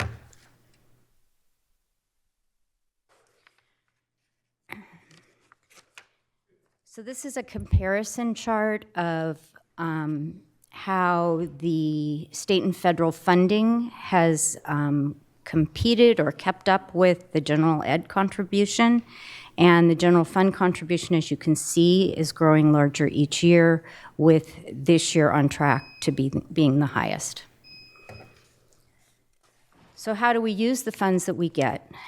We had this slide on our previous presentation when we were here in December, I believe, and we have a huge village because it takes that many folks to deliver services to students, both on the ground, on the sites, behind the scenes, case management, assessments, just so many things to provide services for students.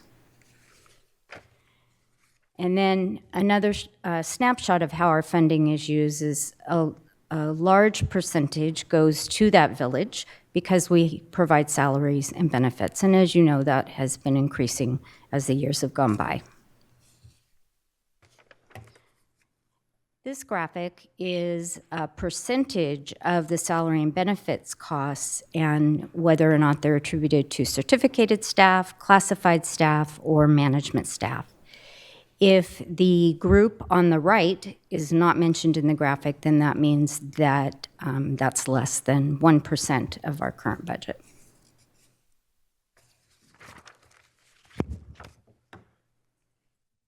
So another way that we use our funds is through the use of certified non-public agencies. So NPAs are private organizations that provide special education services to students with disabilities. They're licensed by CDE and are regulated by CDE. These are agencies that we utilize when there is an increase in student need, when there's a staffing shortage, that we need to contract with outside agencies to provide services that we may not be able to recruit ourselves for. Another area that we use our funding for is in non-public school placements. So NPSs are schools that enroll students with disabilities based on their IEPs. These schools are distinct from general private schools and provide specialized educational services for students with disabilities. They provide specialized learning environments for students who may not be able to access a traditional public school due to their exceptional needs. We have a number of contracts with educational partners that provide these learning environments for some of our students based off of their needs and an IEP team decision. Kind of taking a deeper dive into this. In this slide, we take a deeper look at our students being served by non-public schools.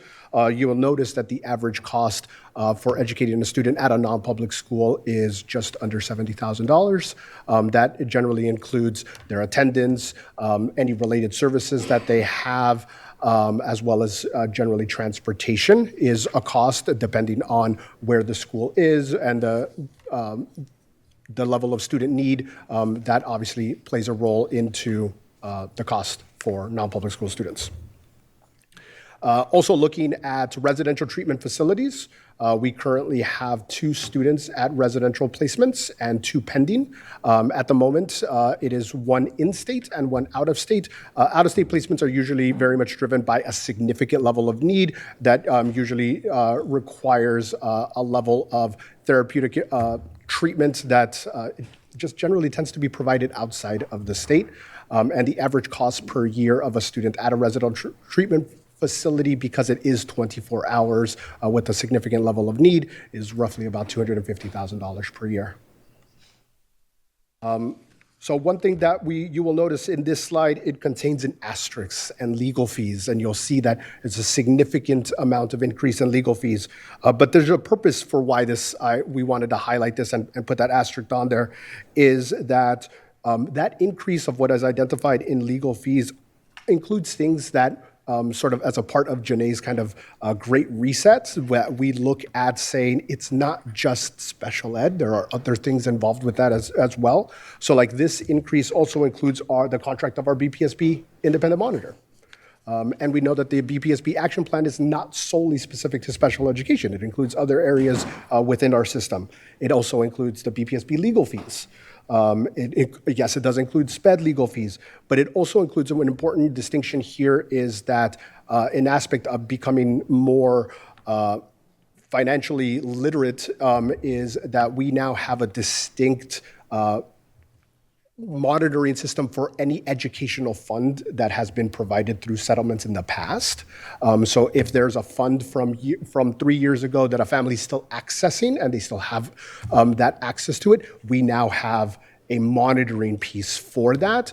And that's something that has not always been in place. So what's driving the increases here? In this slide, we'll look at providing this overview around the increase in identification of students. As I mentioned, we are seeing an increase. In the spring, we do see that as typical, but we are roughly at about 19% eligibility rate within the district. The statewide average is just about 16%. We also noticed those NPA, NPS costs over time, increase in one-to-one intensive individual services. As Becky mentioned, agreements with our labor partners and salary increases, staffing shortages, the independent monitor contract, and then, as we mentioned, legal costs and settlements. So when we start to think, as we transition to next steps, the SPED team has worked to operationalize what that great reset can mean within special education.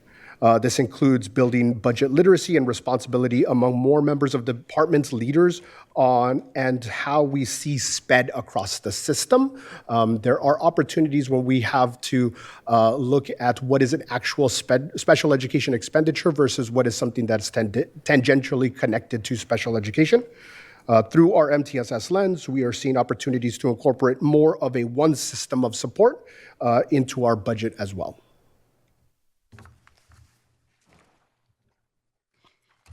The second driver of change is quality program implementation and shared responsibility. We know that we need to improve our systems of both support and monitoring for IEP development, how we're delivering our services and our evaluation timelines. We're developing some internal monitoring tools and scheduling some internal audits to improve those items that we have had some compliance issues in the past. We need to also be very timely and accurate in how we track our data, because so many things are related and tied to both funding and our compliance monitoring through that data. And most of all, we need to continue to grow and develop this culture of collaboration and shared responsibility across the entire system, not just the special education department. And the third driver of change is to make sure that we have instructional equity and building staff capacity. And that means making sure everyone knows what their role is, how they manage caseloads, how we provide oversight to folks that we're responsible for, how we provide professional learning and build capacity within the system, both for our general education staff and our special education staff. And of course, continuing to invest in the recruitment and retention strategies for very hard-to-fill positions such as speech and language pathologists and paraeducators. And again, that shared ownership of all of our students, regardless of where they are educated. We thank you, and we're ready for any questions you might have. Thank you. Do we have any public comment? We do not. Okay, board discussion. Member Benjamin. Going back to slide 13, special education revenue.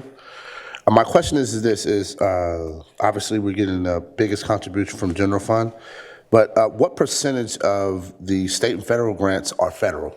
Like what percentage of the 28%? I didn't do the, do you know that? It's about 10 million of the 52.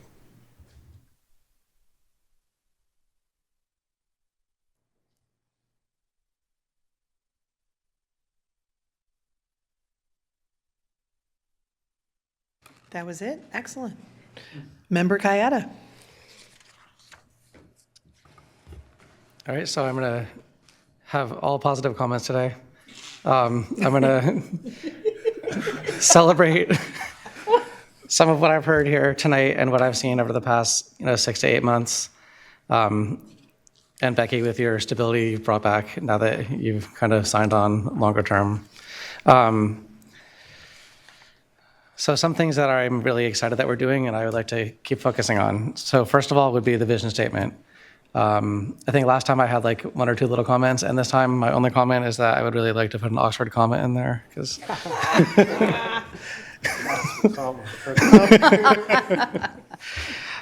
so seriously though, the idea that we are doing a better job at tracking our students and really, from soup to nuts on how our students come into the system, how we treat them, who leads to litigation, who doesn't. I think this is all able to bring us down. I know we're still early on the path, but really trying to identify trends that are really at the root, the upstream issues, before these issues blow up and families are completely dissatisfied and kids are falling behind. So I'm really looking forward to that and encouraged seeing that. I am also very encouraged to see how much we've been cooperating with the Black Parallel School Board on that settlement agreement. I think, we didn't necessarily, it wasn't set in stone that we were going to embrace it fully, right? We settled, but I've seen an embrace of that as a driver for change in our district, to really fully not just treat that as as a settlement agreement that we have to comply with, but also to really allow it to have us look into ourselves and go really beyond the four corners of that document and to learn. So really encouraged by that. And I am really, really encouraged, and this maybe is more on Gio's side, but really the drive towards trying to work with families before they get to the point where they're contacting lawyers and settle with them because we've talked to them directly. There's not even a lawyer in the room yet on their side. Of course, they have the right, but I think, and this was my experience with my family, is you don't want to have to do that if you don't have to. That's just more stress in your life and less time you have spending with your student, your child who needs the help. So it's really a win-win. It helps us control our costs. It also ensures that families are still getting the services they need and that they have a dispute resolution avenue, but that we're fully embracing in that and not stonewalling people as much, and really kind of embracing, trying to meet them where they are earlier. I really, really enjoy that. And then finally, just wanted to uplift the shared responsibility that I think it really is starting to seep out of the special education space into our whole school system, about how much special ed really is just a service, and everyone really is a part of educating these kids and providing them the services they need. So again, good work on this. I'm encouraged by this, and I am also looking forward with April to working together on kind of how the board can further support you with our, I don't know what we called the committee, but the board's committee to work in special ed. Thank you for the presentation. Member Chu Griffith. Yeah, I just had a quick question on the least restrictive environment. So for our students who are in like full-time special ed classrooms or special day classes, I guess kind of how does this idea apply to them? And are there any standards in place for making sure that students in special day classrooms are having interactions with their general ed peers? So I think any environment a student can be in to be educated can be either less restrictive or more restrictive. And we want students, even if they're in special day classes, to have many, many opportunities throughout the day to be with peers their own age, no matter if they have disabilities or not, to be a part of their school community, no matter what's going on. And so I think there are always opportunities for that on a school site. Okay, thank you. Member Ibarra. I'm going to echo what Taylor said, and that so much positive hearing you all give this presentation. I want to thank you for all of this, because it was really long, so that means it was a lot of hard work went into this. I, in particular, am very grateful also of hearing the shared responsibility, because that I think is a very loud message of how we are trying to do just what you just got through explaining to our students board member, and that we want to make this as inclusive as possible. On that note, I also would like to see in the future, in these presentations, especially like how you broke down the three different, I forgot what you called them. Hold on, because I don't want to misquote it. You broke them down into three different drivers of change is what you call them, right? I know in the last presentation, I kind of touched a little bit on the grand jury report and part of the presentation you all gave on engaging with those families. And so I think that engagement in general is challenging when we talk about family and community engagement because there's so many things out there to do it. But I think that something we're missing at large, and this isn't just for special education, but just in general, we didn't socialize all through COVID. And then we came back to socialize, and we don't know how to socialize because we didn't socialize during that time.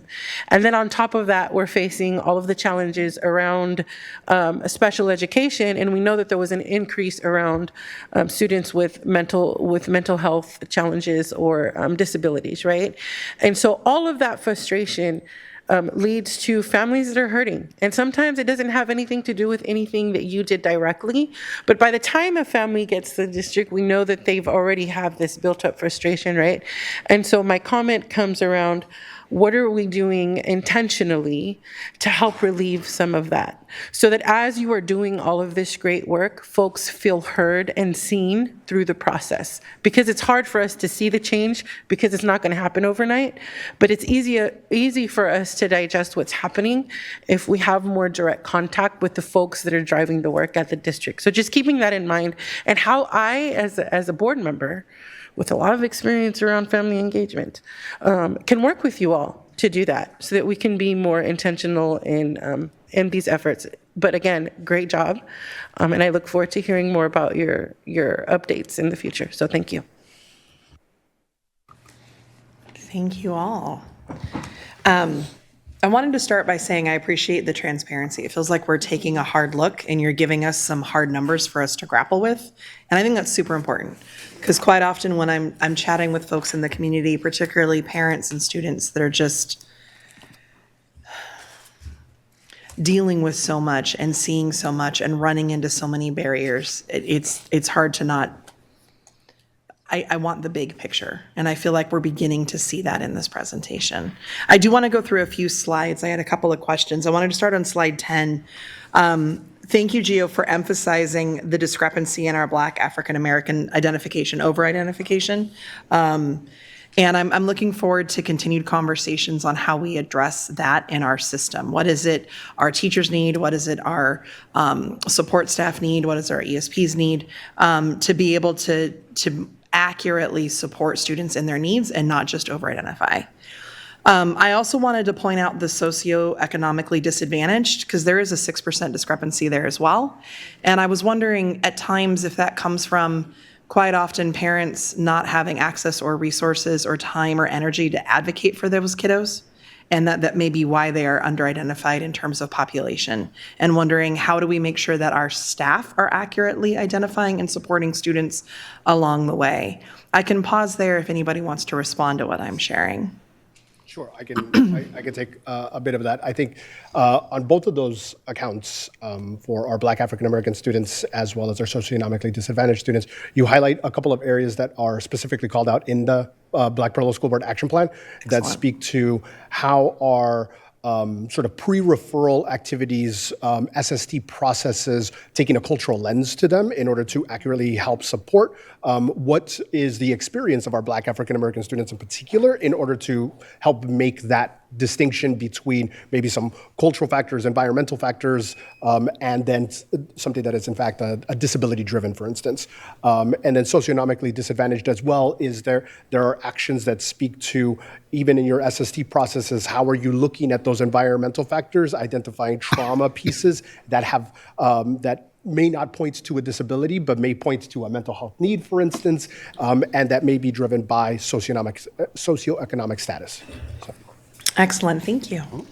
Moving forward to slide 14. Do we know offhand why the decreased, 28% of the funding, that is the lowest amount of funding we have gotten in the last 5 years from state and federal grants. Do we know what the impetus of that decrease is? So our AB 602 dollars, which are our state funds, are based on the ADA of the district. So if we have a declining enrollment at any point in time when that's these snapshots taken for funding, we will get less funding. And actually, I looked at our exhibit for this year from when I was here before, and it's gone down, which was a surprise to me. Our federal dollars have gone up just a little bit, but our state funds have gone down. Okay. So that's kind of an issue because when It is. we're identifying more students to serve, but our overall population is declining. Right. Is it in declining enrollment, or is it average daily attendance, or is it both? Because you mentioned averaged ADA, and so it's the population of the district. got it. Okay, so it would probably be declining enrollment more than anything. Okay. And it's been like that. I mean, the funding model has been like that for quite a while. Excellent. So yes, emphasizing that 72% is coming from our general fund, which definitely takes a hit. Moving forward to slide 18, a $15 million increase to NPAs. That's a big jump in 1 year. Just wanted to hear a little bit more about the factors that are contributing to that. I would say one is the number of positions looking to fill through non-public agencies. One-on-ones within our district is an increase. Speech and language pathologists is just statewide, nationwide is staffing shortage, and it is a very tough to fill position, even through non-public agencies. We're contracting with a number of agencies. Their rates, obviously with things like ESSER funds, and we saw districts, get increases, and agencies turned around and said, we're going to request the same thing. Puts us in a really tough spot around, do you provide the service? Do you not provide the service, right? And obviously we're going to provide the service. And so rates have been a big piece, and then the number of open positions that we have. I figured it's that, I don't know that perfect storm is the right thing, but there's so many larger factors that are impacting what we're facing. And the increase of the requirements of one-on-one aides, and I know SLPs and hiring are so challenging. But yeah, it hurts my heart to see $15 million going to NPAs, because I'm very convinced that our staff and our communities can best meet the needs of our students, and hiring outside of that is not. We want people here doing that work with us, not putting it out somewhere else. So I'm looking forward to continue partnering on how do we address that. Moving to page 24. The third bullet point, I really appreciated, because I wanted to emphasize, I know Janae presented in her right sizing we have to have conversations about how much we're spending on SPED. And I wanted to emphasize that does not mean we are going to in any way hurt students, cut vital services and needs, right? Like, this is a tough conversation. And so I appreciated the bullet point here that talks about, well, and I guess I'll start with the second one. Like, we need budget literacy and responsibility, and to make sure that we are getting the most out of every dime we possibly can, while paying our employees well, while making sure students' needs are being met. In the third bullet point, you mentioned that budget decisions must be driven first by student need and second by program impact. I'd love a little more info on what you mean by program impact. Sure. So when we start to look at program impact, we start to look at what are the best decisions for students when it comes to, you may have class caps, for instance, and so you may not have more than 12 students in a class, 15 students in a class, the number of aides. But then if you start to have one-on-one requests within that, if it starts to feel like maybe you just space-wise, you need a different class, instead of saying you're going to have 12 students in a class, but now 9 one-on-ones within that class, you start to look at what is the program impact. How is the program actually functioning within that type of setting? And maybe you need to look at something else in terms of opening up another class, for instance, instead of saying that the answer is maybe a one-on-one type situation. So that would be an example of how programs are, sort of structures start to come into play as well when it comes to it. And thank you for that example. I guess part of my thought too was, as we develop MTSS, I'm assuming that would be part of the programs and the impacts we're looking at.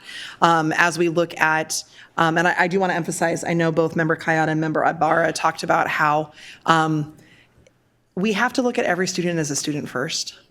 And every student is our student, is my student. Like, I'm here for every single kiddo in this district. And then we look at what do they need? What are their barriers? What are the things that resources, supports, et cetera. And so I just was looking at that idea of program impact and going, how are we evaluating if our programs are successful? How are we evaluating if the choices we made as an IEP team are truly meeting the needs of this student or not? Being a teacher, I'll give you a very simple example on my end. It's very easy to say, we're just gonna give them double the time, 2 to 1 on every assignment. And I'm like, do you really want this kiddo to graduate when they're 22? Because when we just say more time isn't really always the issue. It's, well, you're asking for double the time, but honey, you spend all the time on your phone playing games. You're not actually maximizing the time that we gave you from the get-go. Like, how do we be more strategic and supportive and empower everyday teachers and our specialists in SPED to be more effective in the recommendations we're giving and the programs we're offering and those things. So I guess I'm just looking forward to hearing more and more about the conversations and the incredible work that we're doing between the Black Parallel School Board Action Plan, between the MTSS work that we're doing. And I know that the intensity that your department has felt and is feeling, and how all of that comes together for the benefit of our kiddos and our programs. I think was there anything else you'd like to share in response? All right. And slide 26. I was just looking at the first bullet point and the second bullet point. You talked about how important it is that we have clear roles. I do feel like that's sometimes missing. And then you mentioned staff oversight systems, and the educator in me said, yes, I need oversight because accountability is important, but please give me my resources and my supports first to make sure that I can succeed and you're not just beating me over the head when I made a mistake and I didn't realize or didn't understand. So I just wanted to emphasize the second bullet point, that it is targeted professional learning and capacity building. That frankly, that's what has to happen first in order for us to be able to even understand our roles and appropriately be overseen and held accountable. So, thank you. So thank you for having both of those bullet points there.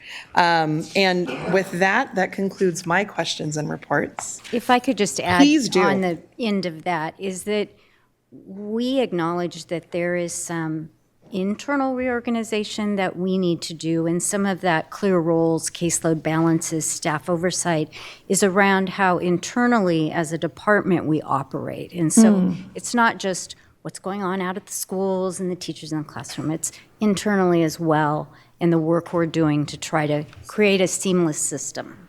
I appreciate that. So it's almost the check on ourselves to make sure what we're doing is what we need to be doing in every area of this. Thank you for sharing that. I really appreciate it. Thank you for this presentation. We look forward to hearing more at your next one.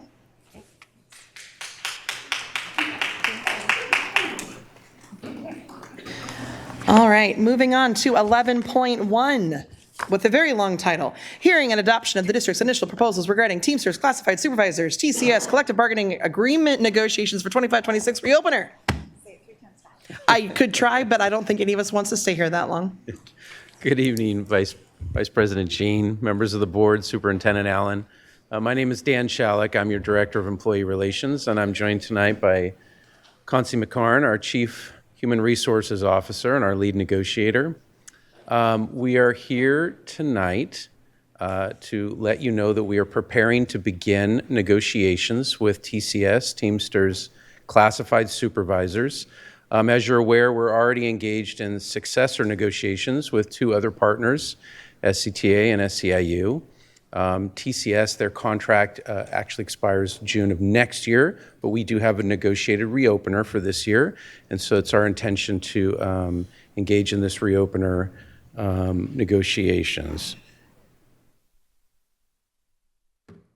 As you see before you, this is our negotiations team for TCS. And as we engage in the important conversations that we're going to have around updates to contract language and articles, the different people in these positions will bring a wide variety of perspectives that will be important as we engage in these negotiations. So part of the reason that we've come here tonight, pursuant to government code, is to make everyone publicly aware that we have begun to have these conversations. We are getting ready to engage in negotiations, and it's our intention to negotiate in good faith and to sunshine the areas of the contract that we plan to engage in. So we want to publicly make sure everyone's aware that that's our intention. And you will see here, again, because this is a reopener instead of the entire contract being open, there's just areas of the contract. And you'll see the articles that we have listed here as areas that we intend to engage in. We're looking forward to updating contract language, bringing it into alignment with Ed Code, and also tying together some of the larger issues in the district that we are trying to tackle together, like the implementation of MTSS. So with that, we are here for answer any questions that you might have. Thank you so much. Do we have any public comment? We do not. Board discussion? Seeing none, I will entertain a motion to approve. I'll second that. All right, moved by member Ibarra, seconded by member Navarro. Student preferential vote. Aye. Member Jean? Aye. Member Kayada? Aye. Member Benjamin? Aye. Member Navarro? Aye. Member Ibarra? Aye. Congratulations. Thank you so much. I guess I can just say I look forward to productive and collaborative negotiations process. So thank you for your work. Thank you. All right, are you still here for the next one? Beautiful. 11.2, receive initial proposals regarding Teamsters Classified Supervisors TCS Collective Bargaining Agreement negotiations for 25-26 reopener. Yes, so Vice President Jean, members of the board, Superintendent Allen, thank you. For the sunshine from TCS, we would refer to the information submitted in the board packet for that. And again, we are excited to engage with our partners around the areas that they would like to engage in. Wow, that was very quick. Thank you. Do we have any public comment? We do not. And board discussion? I believe this is an information item, so we do not need to make a vote. All right, thank you so much. All right, item 11.3, hearing and adoption of the district's initial proposals regarding Teamsters Local 150 collective bargaining agreement negotiations for 25-26 reopener. Welcome back. Thank you, Vice President Jean, members of the board, Superintendent Allen. As before, my name is Dan Shalik. I'm the Director of Employee Relations, and I'm here with Concy McCarn, Chief Human Resources Officer and Lead Negotiator, and we are here to let you know that we are preparing to begin negotiations with Teamsters Local 150. And like TCS, their contract does not expire until next year. However, we do have a reopener this year. And so we are preparing to begin with them, and we are excited also to engage in these important conversations. Here you can see our negotiating team for the Teamsters. And again, we are joined by people in different roles in the district, and we are very excited about the perspectives and what they're going to bring to our team and our ability to have a very positive and productive engagement with the Teamsters. Again, we are here tonight pursuant to government code to make sure that we have publicly made everyone aware of our intention to negotiate in good faith, and also to make everyone aware that we are sunshining these following areas of the contract, which are not, again, the whole contract, but for reopener, they are just a portion of the contract. And so, again, you can see areas of the contract we intend to engage in. Again, also hoping to bring updates to the contract language. Again, safety, again, help everyone's ability to serve our students more, as well as tie in these larger topics like the implementation of MTSS. And so with that, we are again open to any questions that you might have. Thank you. Do we have any public comment? We do not. Board discussion? Member Navarro. Just one question. Is there a time, oh, they already submitted a proposal, right? So they already intend to reopen the contract, right? So that's already been done. That's why you're doing this. They in the next item that you'll see, which is similar to the one that you just saw before this one, they did send something to the district to say, hello, we are ready to begin negotiations on a reopener and conversations for the 25-26 school year. Okay. They will submit additional, more specific proposal, as will the district, as we engage in the process. Perfect. Thank you. Any other? I will entertain a motion. I move then? Am I moving? Okay, excellent. Member Navarro will move it, and Member Ibarra will second it. No. Student preferential vote. Aye. Member Jean? Aye. Member Kayada? Aye. Member Benjamin? Aye. Member Rhodes? Sorry, Navarro? Aye. Member Ibar? Aye. Thank you so much. Item 11.4, receive initial proposals regarding Teamsters Local 150 CBA negotiations for 25-26 reopener. Good evening, Vice President Jean, members of the board, Superintendent Allen. My name is Dan Shalik, Director of Employee Relations, and I'm with Constance McCarn, Chief Human Resources Officer and Lead Negotiator. And yes, we would refer to the document in the board packet where our partners, the Teamsters, have submitted their sunshine to begin negotiations, reopener negotiations, and we are eager to begin with them. Do we have any public comment? We do not. Board discussion, rousing, exciting board discussion. I will just comment, again, I appreciate our professionalism and our engaging with our partners to honor their bargaining rights and ensure that we're having good conversations in their needs and ours in their jobs. So thank you so much. Thank you.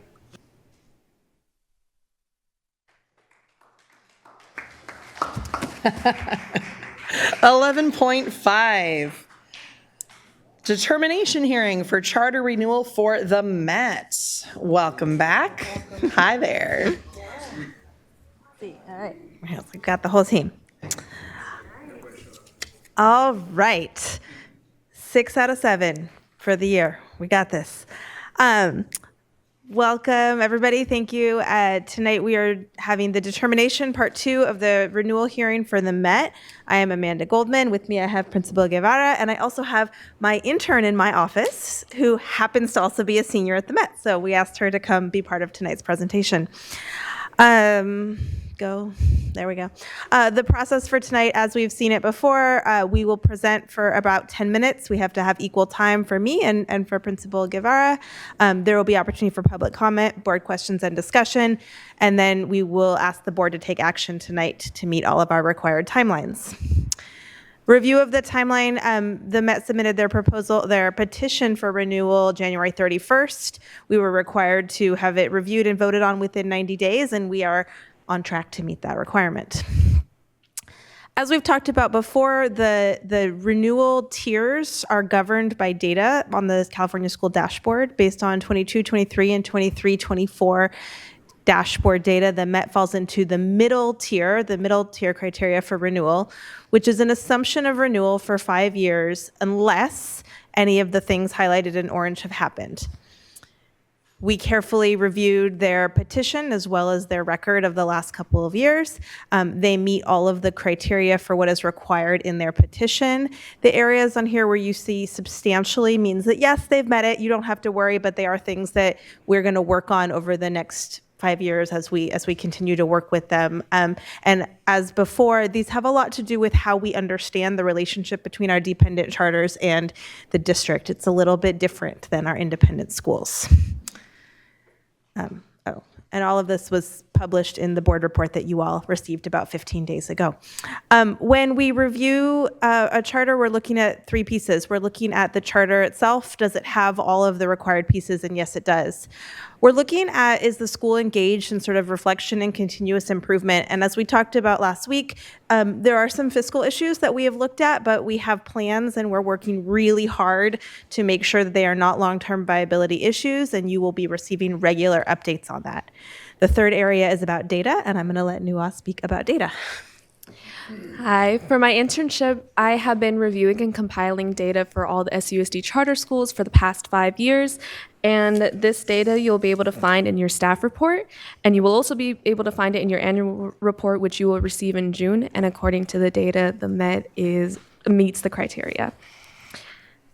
And based on the Met status in the middle renewal level, a comprehensive review of the charter petition, and a review of their most recent charter term, the review team has determined that the Met has met requirements on all required criteria. The Met is eligible for a 5-year renewal. If approved, the term of the charter would be July 1st, 2025 to June 30th, 2030. Which, in case you're wondering, gives Nuwa time to get her teaching credential and come back and work for us. Before I hand things off to Principal Guevara, I'm just going to remind you, you have many options in front of you. I've highlighted what I imagine are your most likely ones, and you have examples of these resolutions in your board packet. Option A is to approve the charter for a term of 5 years, just as is. Option B includes a condition, and in this case, the condition is to regularly collaborate and report to the board on the school's fiscal conditions and steps taken to reach fiscal sustainability. With either option A or option B, the charter would be renewed for 5 years, and the Met, as well as all of our dependent charters, would be working with me next year to establish an MOU governing their operations. You also have the option to deny. At this point, I have not recommended any findings for denial, but should we wish to create them, we can do so together. With that, I'm going to hand things over to Principal Guevara.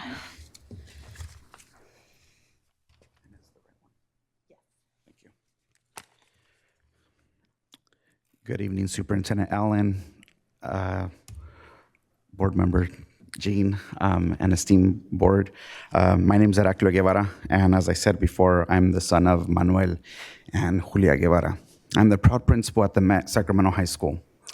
Tonight, I'd like to take you on a brief journey from why I chose to serve the Met community, to the areas we are working hard to improve, and finally, to some highlights and celebrations that reflect the heart of our school. And yes, it's the heart. My connection with the Met began back in 2004 when Beth Kay and Eleazar de la Cruz visited my class during my time as a student teacher. Several of us in that bilingual multicultural education department-led cohort have gone on to serve the Met as teachers and as internship coordinators and as principals from that same cohort. That kind of love and dedication to this school community is truly rare, and it's visible tonight as many of those same educators are in our audience.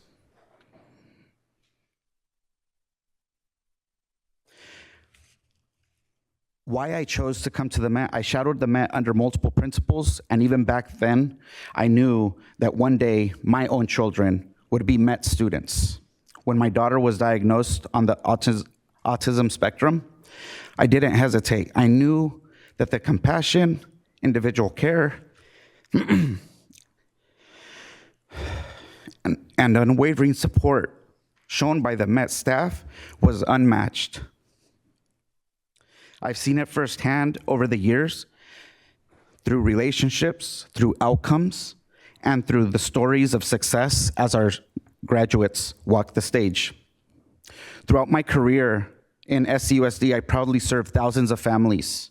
And while I've trusted other staff to support my own children, when the opportunity came to lead the Met after Denise Lambert's departure, who's also in audience, I knew I had to step up. I'm honored to serve all of our students, but I'm especially excited to welcome my daughter, Emaluna Jolotzin Guevara, as a student in 2 years.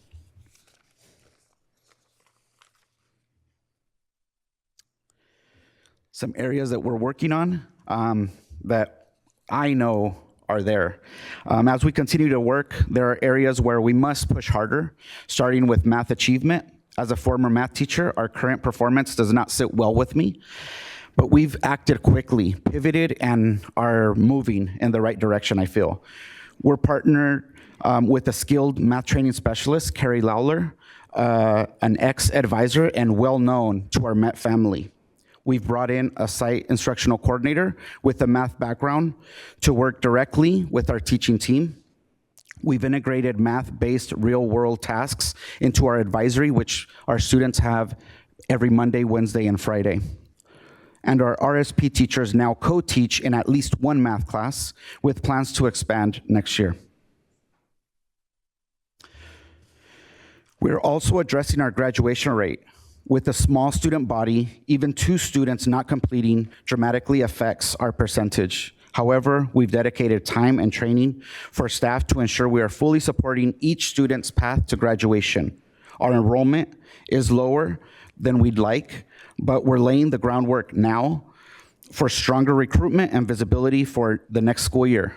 This year, we've started by deeply analyzing our data and targeting where our time and support are most needed.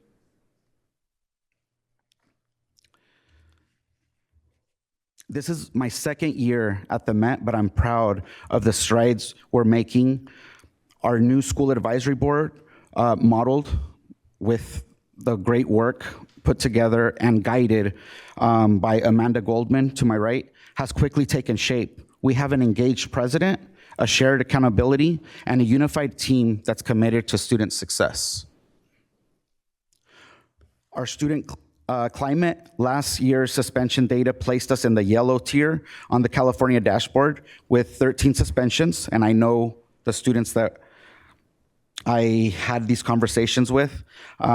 We are confident that with the restorative practices and district-aligned protocols that we treat our students with will help us make significant progress within the next year. And I want to end with a few bright spots. Over 95% of our students are engaged in community internships every Tuesday and Thursday. Nua is here to prove it. It's Thursday, and look at the time, she's still here. I was not expecting you to be here. If I would have known, I would have had you help me with this. We've seen at least a 23% increase in English learner reclassification. Our ELA scores increased by over 30 points within the California dashboard, and over 40% of our students are dual enrolled at Sacramento City College. The Met is a special place. It's a place where relationships drive outcomes and where each student truly matters. We have work to do, but we also have momentum, purpose, and unwavering belief in our students' potential. With that, I thank you for your time, your leadership, your continued support from the early ages of the Met to tonight. Thank you.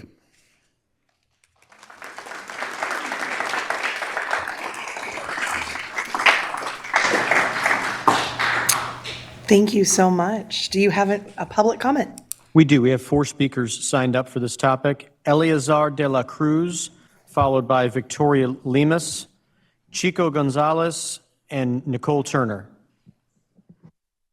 Welcome. Thank you, thank you. Hello. Hi, my name is Eleazar de la Cruz. I'm a teacher and advisor at the Met Sacramento High School. First, I want to say thank you. Thank you for your time, your leadership, and your dedication to support students in our community. I imagine a lot of the work happens behind the scenes, making tough decisions, staying late, and doing whatever it takes to keep the doors open at many schools and keep things going. So on behalf of all of us at the Met, we thank you for showing up for our students and for continuing to believe in our small school. I'd like to share a little bit about who we are and how we got here and why the Met matters. Back in 2002, Sacramento City Unified took a bold step by creating a smaller, more personalized schools that gave students more choices.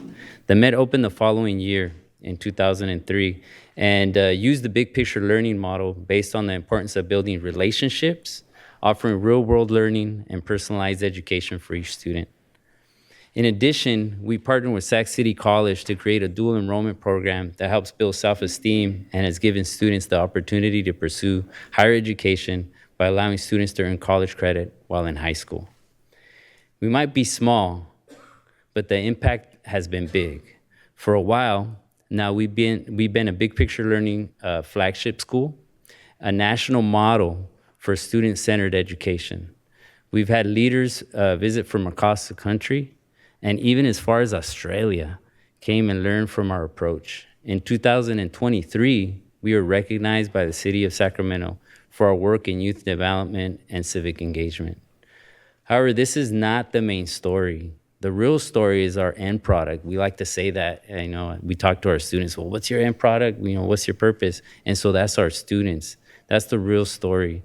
Our graduates that leave, they leave with real-world experience, confidence, and a strong sense of purpose. We have built strong, lasting relationships that go far beyond the classroom. So again, thank you. Thank you for supporting schools like the Met, where students and their passions are at the center of everything we do. Thank you.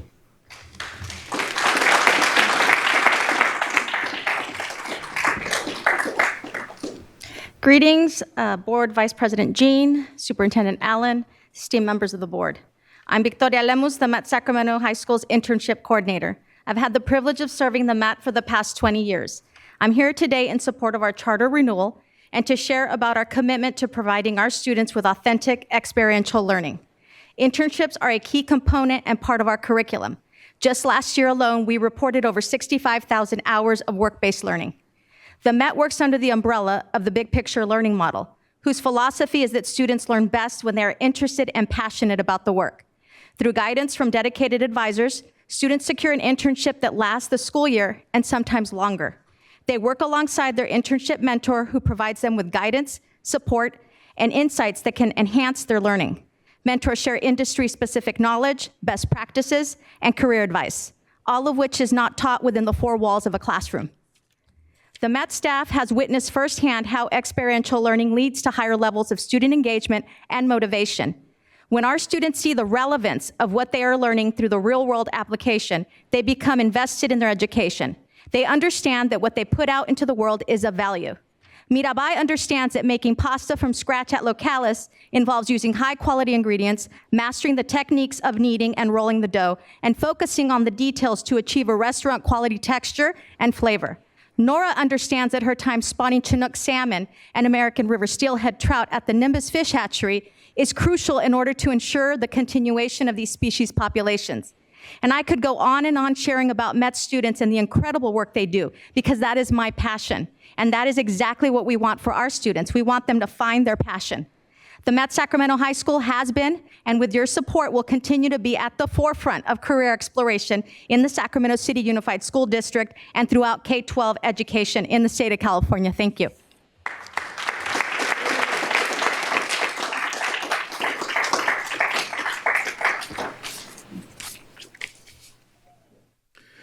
Greetings, Sacramento City Unified School District board members. My name is Chico Gonzalez, and this year I'm completing 14 years of teaching high school at the Met Sacramento. I'm privileged to still have a strong connection with my former students and their families. Some of them even consider me family, like a tío. The reason I'm sharing this with you is because we know our students and they get to know us too. We build a strong kinship that lasts beyond the high school experience. I also work in collaboration with my colleagues. We too work at building our relationships because in doing so, we become a stronger community, a unified staff for our students. It is because of the relationships that students have with advisors, peers, and mentors that they feel supported, seen, and heard. And that gives them the courage to speak up when they see a problem and organize when they see an injustice. Throughout my tenure, I have used my own passion to guide my efforts to empower Met students, in particular students of color. At the Met, we believe in the power of students to be agents of change in and out of the classroom. Together, we have been active participants in the struggle for social justice and equity through cultural and political activism. At the Met, we emphasize social justice, cultural awareness, and community engagement by hosting events such as Native American Heritage Day, Dia de Muertos, posadas, mercados, Black History Month celebrations, Women's History Month celebrations, Cinco de Mayo celebrations, Apira nights, and Raza graduations where our students led. Off campus, our students have helped organize rallies and marches in support of farm workers' rights, women's rights, Black Lives Matter, missing and murdered Indigenous women, immigrants' rights, LGBTIQ plus rights, and countless food, clothing, and choice rights for local nonprofits. At the Med, we teach our kids to not only recognize social ills, but to do something about them through social project-based learning. That is part of our Med culture. Don't just talk about it, be about it. I always tell students, you don't have to wait to receive a high school diploma or a college diploma to start making a difference. You can start now. All you need is ganas, the will to make a positive impact. A former colleague, Brother Mac, used to say, keep it real, keep it tight. And at the Med, we keep it real, and we have kept it tight. Gracias.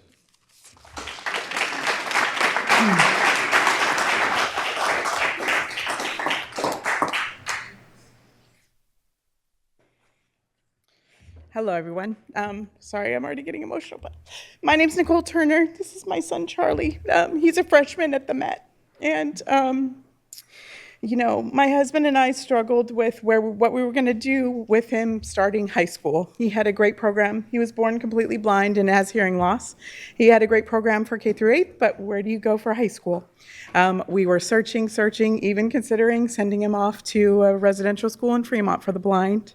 Then we came across the wonderful people at the Met, and he has found his home, and he is absolutely thriving and doing a wonderful job, getting straight A's all quarters this year, and at his internship, working at an elementary school and teaching kids of various levels different things about being blind. He even designed for his project. He designed a curriculum to teach students about mobility and about Braille reading and all of that.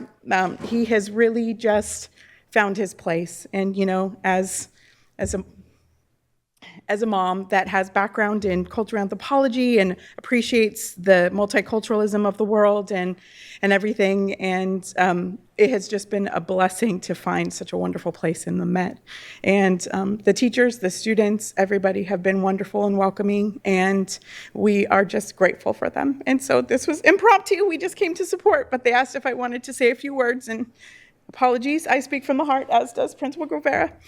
So I just wanted to recognize what a wonderful place and how, you know, it has been the perfect home for him, and we're so glad we found it, because now we have him here and we didn't have to send him off, and he is now, you know, bringing his gifts to everyone else around in the area. So thank you for the time. And Charlie, do you want anything? Do you want to say anything? You have 10 seconds. No? Okay. Okay, he's good. Thank you very much. We appreciate it.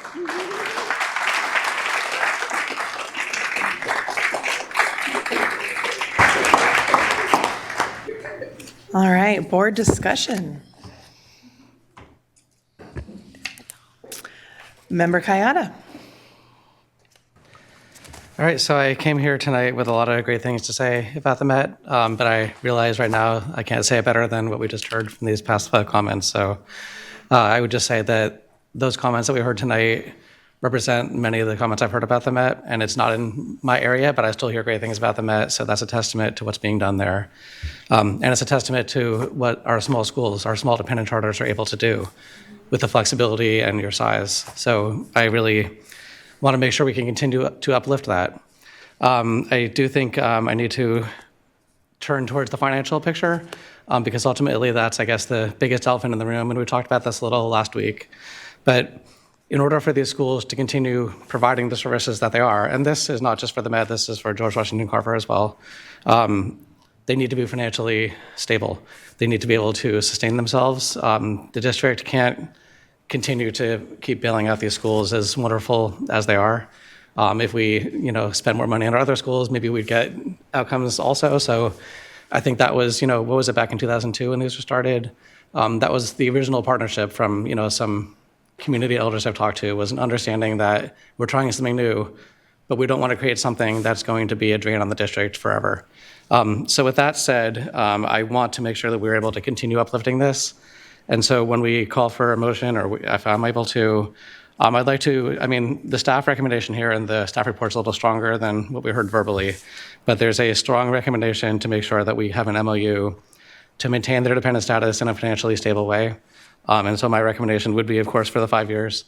but to have that second option that allows us to get that MOU in place. And I hope that as a school, you would welcome that, because I think we have a shared vision to make sure this school can thrive in the long term. Member Benjamin. Yeah, so, to kind of piggyback off what Member Kayada was saying, we have to, make sure that we're able to kind of pay or afford, the process. But let me say this. When you assess value, right, and when you kind of see what comes out, right, it's called a big picture school. So when you look at the big picture, right, and you see these students, I have the opportunity right now. I have a MET student that is my intern. And in my other capacity, right, I work in City Hall for a council member, and he assists me every Tuesday. He's now flipped the opportunity that he had in my office. He's taken everything I taught him, and now he works in another council member's office as well, right? So, and the Met does a really good job of kind of, supporting and connecting their students that are out in the field. Eli comes by the office, right, to make sure that everything's good. We're working on his presentations and things of that nature. And so the value in that, right, and what I see in him and where he's going, because he's working in a space that he's going to continue on into his adult life, right, which is public policy and government affairs. I think this opportunity for him to have this inside this environment is going to be invaluable in terms of how he represents his community. And so I will definitely be voting to, extend. Thank you. Thank you. Member Navarro. I want to echo some of the statements that Member Kayada mentioned, and also Benjamin. I've heard great things about the school.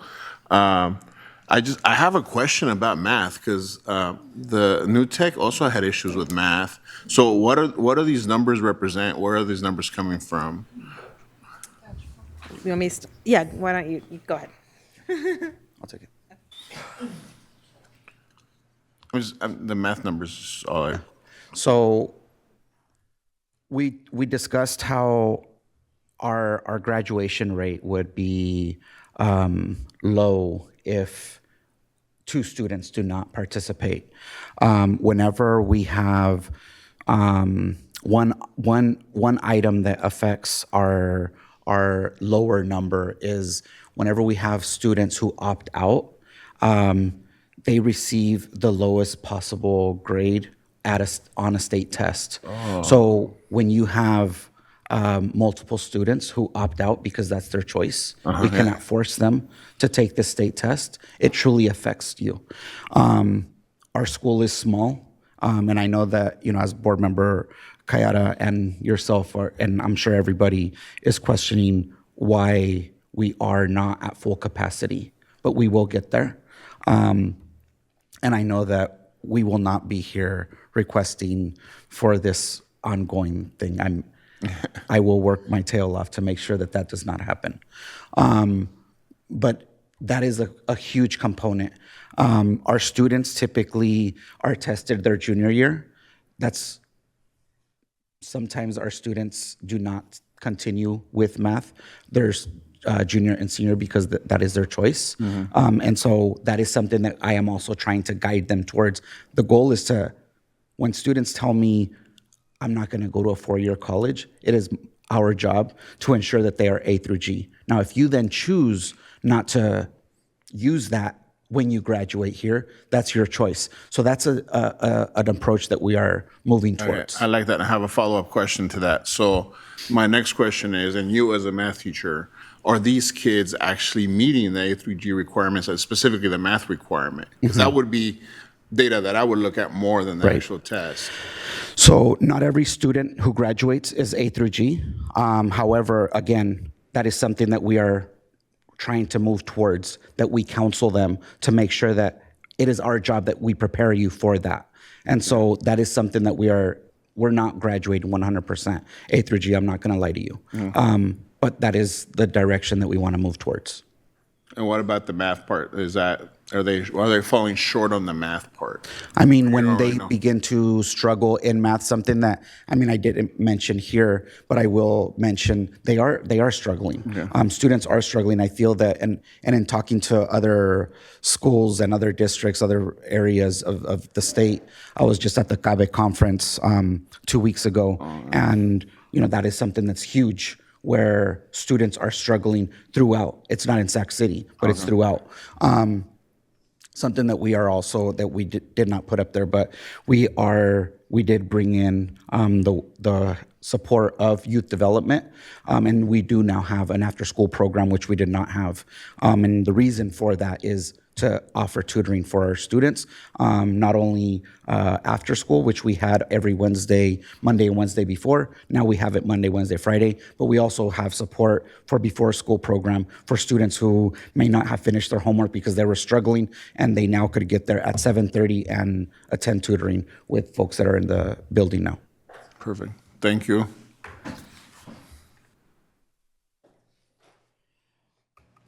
All right. With that discussion, I will entertain a motion. Member Kayada? So I would move that we adopt Resolution 3485B as drafted by staff, including the condition related to creating an MOU with the district. All right. Moved by Member Kayada and seconded by Member Ibarra. Is there any further discussion? So I will start my discussion I didn't share earlier. I wanted to get the motion on the floor and say, I so honor your heart and your work and your commitment. And I'm looking forward to the partnership so that in a year or 2 years, we can be like, hey, option B is totally done. Congratulations. And I don't know what our options then are at this point, but I look forward to that because I can see how dedicated and committed you are to it. And I also just want to do a huge shout out. Every time I get to hang out with staff or students from the Met, it's just so special and so wonderful. And I'm very much looking forward to the Mentor Appreciation Date that's coming up that I get to participate. And thank you so much for sharing your story. Those inspiration moments, we have a lot of hard conversations and a lot of tough realities we face. And so thank you for sharing such amazing inspiration. And I can't wait to see the difference he's going to make in this world. It's phenomenal. And the Met just gets to be a part of that journey of all these kiddos, right? It's phenomenal. So with that, if there's no other discussion, we will call the roll call vote. Oh, student preferential. Aye. Member Jean. Aye. Member Kayada. Aye. Member Benjamin. Aye. Member Navarro. Aye. Member Ibarra. Aye. Congratulations. Big round of applause, folks.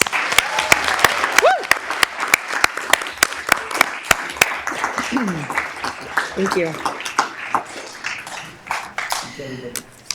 Item 11.6, determination hearing for charter renewal for George Washington Carver School of Arts and Sciences, or Science. While Principal Cobalt's walking up here, I'm going to share that all three of these charters that have been before you this week and last also went through WASC this week. Oh, you poor things. So Woo! these principals That's a get lot. a really nice spring break. Yes, yes, you All deserve right. it. With that, tonight we are here for the determination hearing for the charter renewal for George Washington Carver School of Arts and Sciences. I am Amanda Goldman. I am here with Lenicia Cobalt, the principal at Carver. As we talked about, we will split our time 50-50 between me and the school on behalf of the district and on behalf of the charter. There will be time for public comment and then board questions and discussion. At the end of that, we will ask you to take action on on this decision. We have met all requirements for timeline. George Washington Carver submitted their petition at the end of January. We are required to have a vote on this item but within 90 days, which we have done. George Washington Carver is also in the middle renewal tier based on their 2023 and 2024 dashboard data. As a result, the assumption in the law is a renewal of 5 years pending any of those areas described above. Very similar to what we've talked about with the last two petitions, we published a staff report on March 19th that was sent to you. Carver does meet all requirements in their petition for renewal. Again, similar to as we've talked about before, where it says substantially, those are areas where I would like to work over the next couple years with the charter to really clarify, again, those relationships. Where is their board policy versus school practice, and how do those things talk to one another? This is unique to our dependent charters because they are under your governanship, that's not a word, as a board, unlike our independent charters, which have their own boards. So your policies are their policies, and sometimes we have to collaborate a little bit more closely on how that gets enacted in their school site.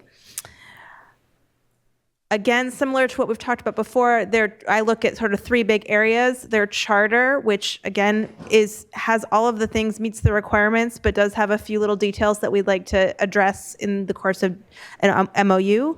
We look at their data and oversight records, and they are in the middle tier based on their academic outcomes. They have some areas of growth identified, which I'm sure Principal Cobelt will speak about.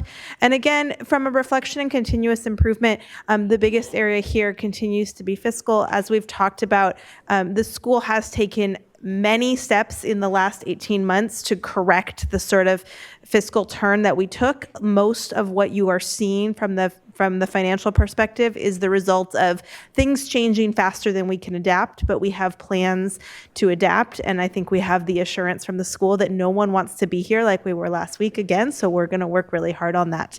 And we plan to provide regular fiscal updates. So again, with all of that said, Carver meets all of the criteria as a middle renewal level school. They are eligible for a 5-year renewal term.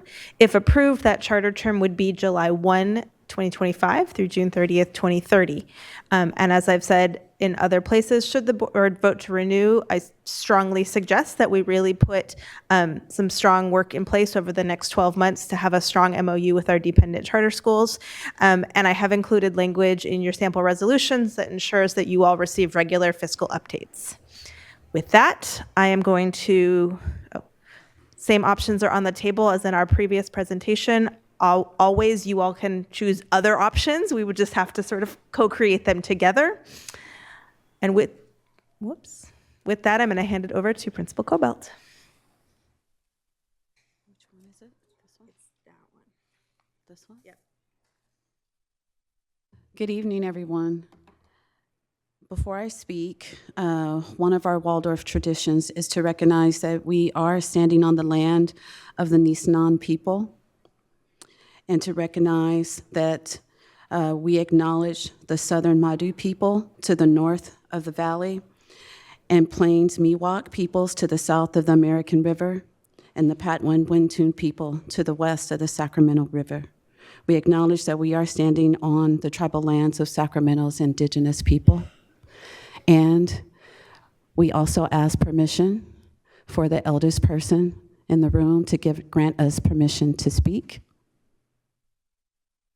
Someone want to recognize that they're the eldest person? The oldest person in the room? Can you give me permission to speak? This is a tradition, and we ask out of respect.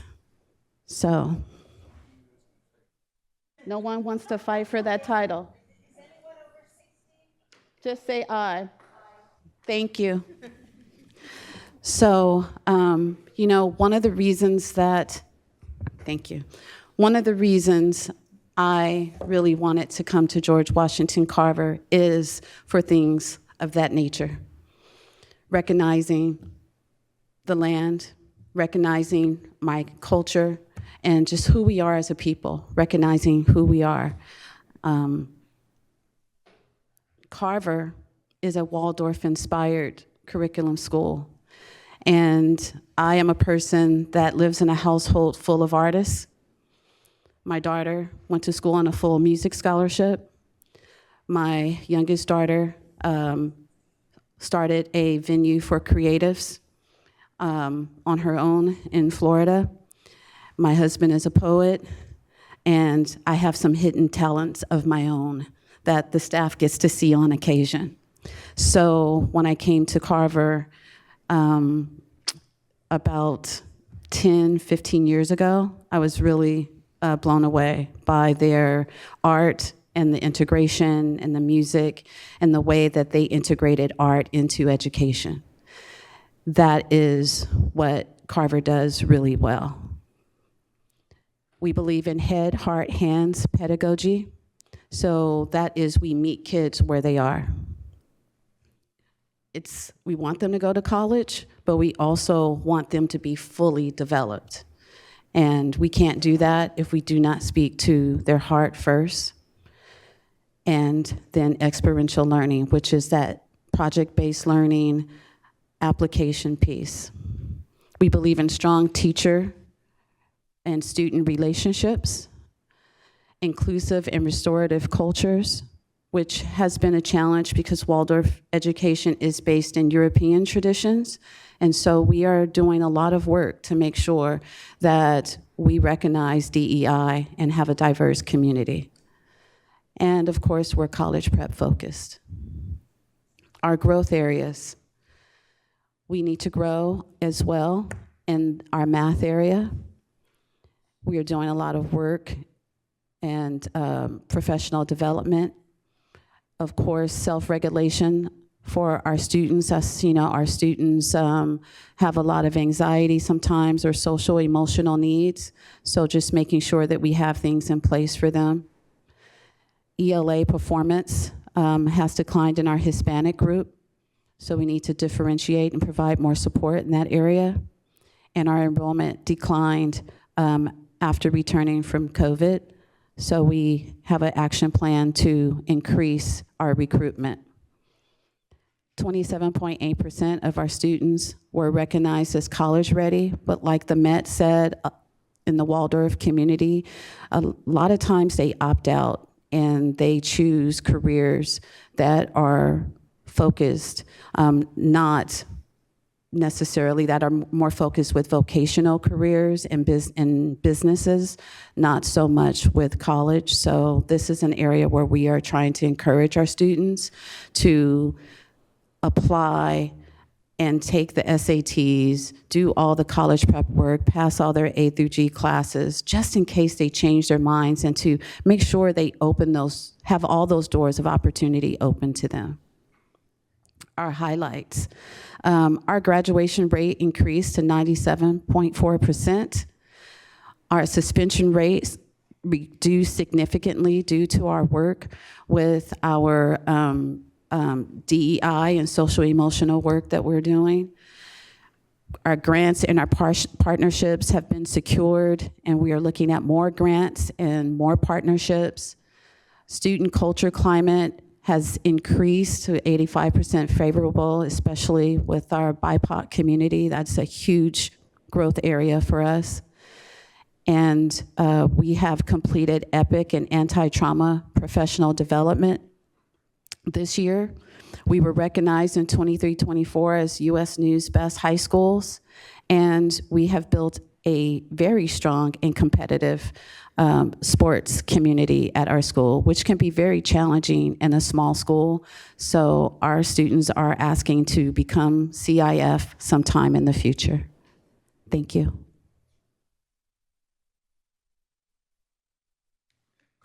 Did you want to finish this last slide real quick? Sure. Go for it. Thank you.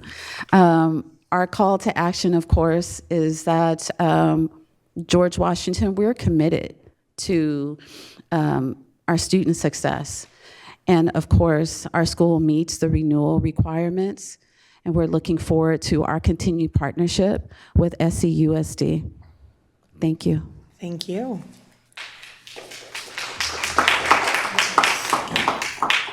Do we have any public comment?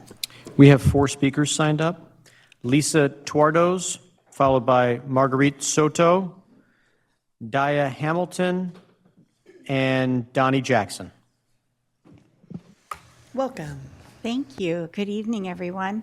My name is Lisa Tuardos, and I have a 10th grader at Carver, excuse me, who has found her place, which is quite difficult given a lot of her challenges. And what's been inspiring to me as a parent is to see how inspired she is to go to school and to be someplace where people really see her. Everyone from not just other students, I mean, that is a really unique piece of our community, is that our students connect in a lot of ways that I know my own high school experience didn't allow for, but here in our environment, the culture is there so that everyone's accepted. And it sounds kind of, dreamy, but it's really true. And it's an amazing thing to see. So as a parent of my child, who I just am amazed by, what she learns every day and what she's able to share with us, my commitment has been to the school as a volunteer. I am currently the board chair for our guild, which is just a Waldorf word for PTA. And luckily, with our parent community, we work very hard to make sure that our students, our staff, our teachers, and our parents feel included in the decision making, that they have a voice that people will listen to. And that's why I'm here to ask for your support in renewal for Carver's charter. I think the opportunity we have here is really unique and special, and I appreciate you listening. Thank you. Good evening, board members. My name is Marguerite McClellan Soto, and the last time I had the privilege of addressing you was at the beginning of our journey with the renewal process. So I wanted to share with you some real world, this is what Waldorf looks like. Last time I mentioned to you we were having a chili cook-off, and we just finished that, celebrated it. It was super successful, and it is the epitome of what Waldorf education is. It's hard head hands, it's community, it's our staff, our parents, our students all together. We had more student chefs this year. We had more student performers. We had bigger Maker Mart. And we all got together to talk about how we can do better next year with that and grow it further. All that while we have students, parents like me, like Lisa, staff like Miss Diana here, Miss Cobelt, and so many more working on pushing this charter through. So please say yes and come out next year and come try some chili with us. That's our whole thing. So thank you for your time.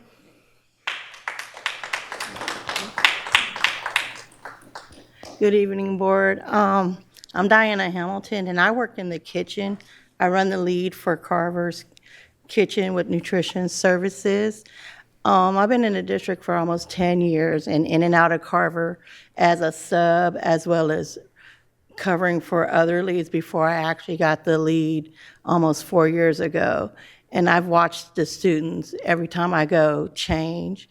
They've grown. They've had a lot of negativity in previous schools, and they were able to come to Carver and actually come out, tell their truths, do what they do best, their art, their science, their math, whatever is their best subject. I even had, like, at the beginning of being at Carver as a lead, one student would not talk to me for the whole year. I would say hi to that student every day, try to make their day. All of a sudden, the following year, he came out of his shell. He actually started talking. Now he's talking and really going out with other students and, having a nice conversation, actually eating with the students, not eating by himself. And I really am impressed with Carver. When I first saw Carver, when it was under Allegra, the students kind of intimidated me a little bit because they were super smart. And I'm just in the kitchen. And the fact that the students are very into each other, they love each other, they come together, they want to do stuff together.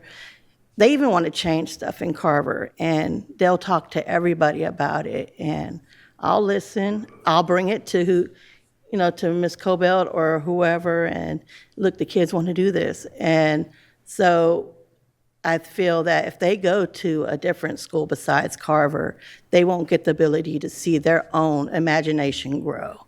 So please, can you keep our charter? Because these kids really do need our charter, because they feel more welcome and at home here at our school. Thank you.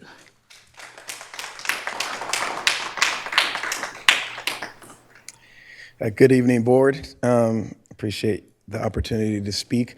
I'm a physical educator at Carver. I've been there for 3 years. I've been in the district for 8 years. I've been teaching for 14 years. And I've had the privilege of working at multiple charter schools. I started in Compton, California, and I worked in a small charter school called Lifeline Charter School there. And so I think that I've been able to have a good perspective on really what the charter school really means for our students. And when you look at small schools, in my professional opinion, they provide an opportunity and an ability for students who would otherwise not be able to thrive at the comprehensive high schools. Not every student is positioned and suited for the comprehensive high schools. I went to a 3,000 student high school, and it was challenging. You get lost a little bit in the shuffle with the big schools. And I've had the privilege to be able to go out into the community and do recruitment with Mrs. Cobelt and some of the other educators at our school, and talking to the students, that are in the lower grades, and finding out what they really need. There's a lot of need and desire for what we do as educators at the small schools. So I think that that's what we're talking about. And this gentleman talked about value. And value is the key when you look at schools like Carver. The value might not fit for every single student, but it's going to fit for the special individuals that we have at our school. And since I've been there, we've done some really cool things in physical education. We're just finishing up on a golf unit. We've done archery. And so just things that I had never even done with my career, in 14 years. So I'm asking for your favorable vote. Thank you so much.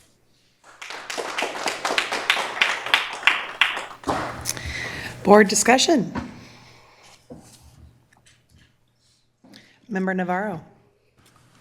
So I think I talked a lot about George Washington Carver.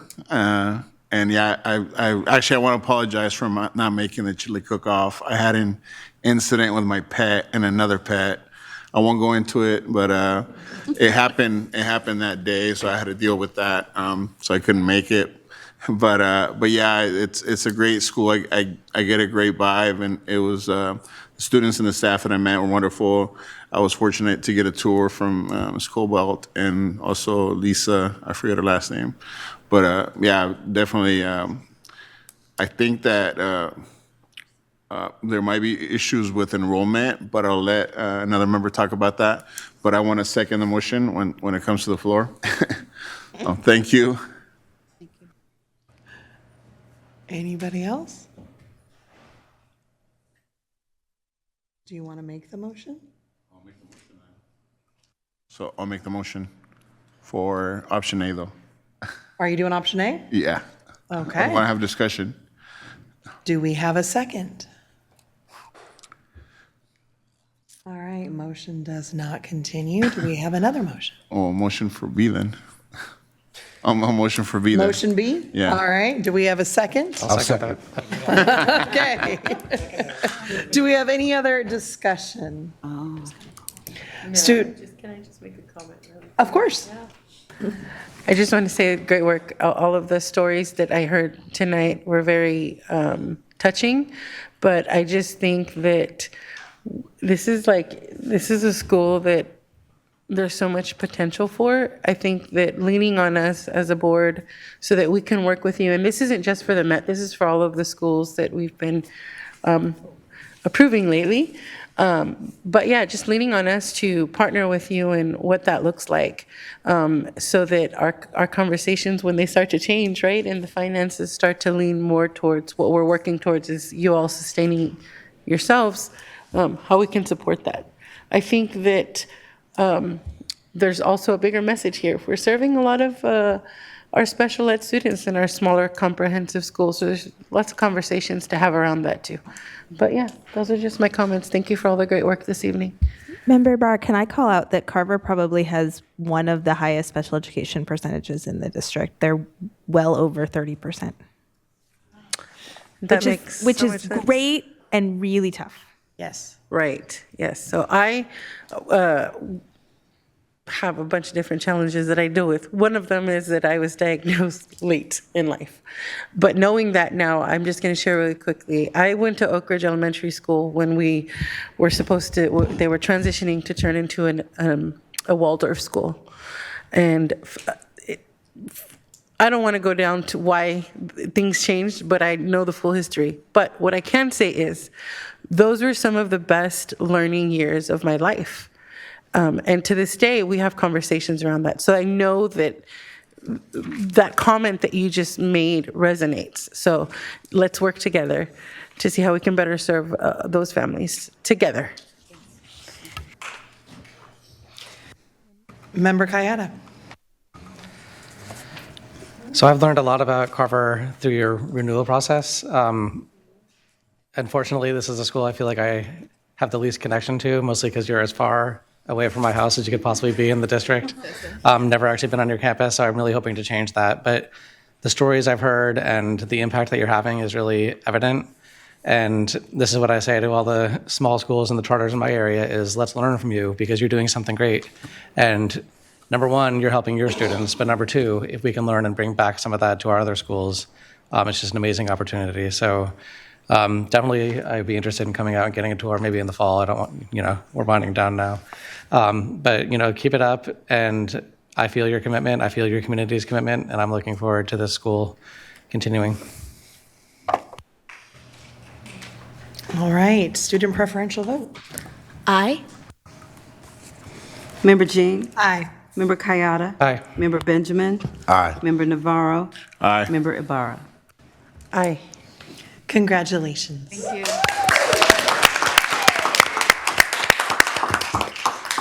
And if I can take a moment, Amanda, that was 7 of 7, yes? Thank you for taking a moment. That was 7 of 7. I don't think it's possible for us to get any more this year. Somebody knock on wood. I mean, like legally, I don't think it's possible. Like we'd be able to be like, nope, sorry, legally, no. And I really do want to thank you all. That was a heavy lift for year one out of, it's been 3 or 4 years, right, since renewal. So thank you all so much. Thank you for the work that you've done, and it's been fun. I hope this sounds appropriate. It's been fun watching you grow and figuring out how to navigate this and help us navigate this. And I just want to give a huge shout out to all your hard work and getting through 7 of 7 this year. Congratulations. Item 12.0, I believe we just received information, yes? Awesome. 13.0, we have 2 future meetings, May 1st and May 15th. Here, 5 o'clock closed session, 6 o'clock open session. And with that, good night, unless there is an objection to adjournment. Awesome. See you all in 3 weeks. Happy spring break to everybody.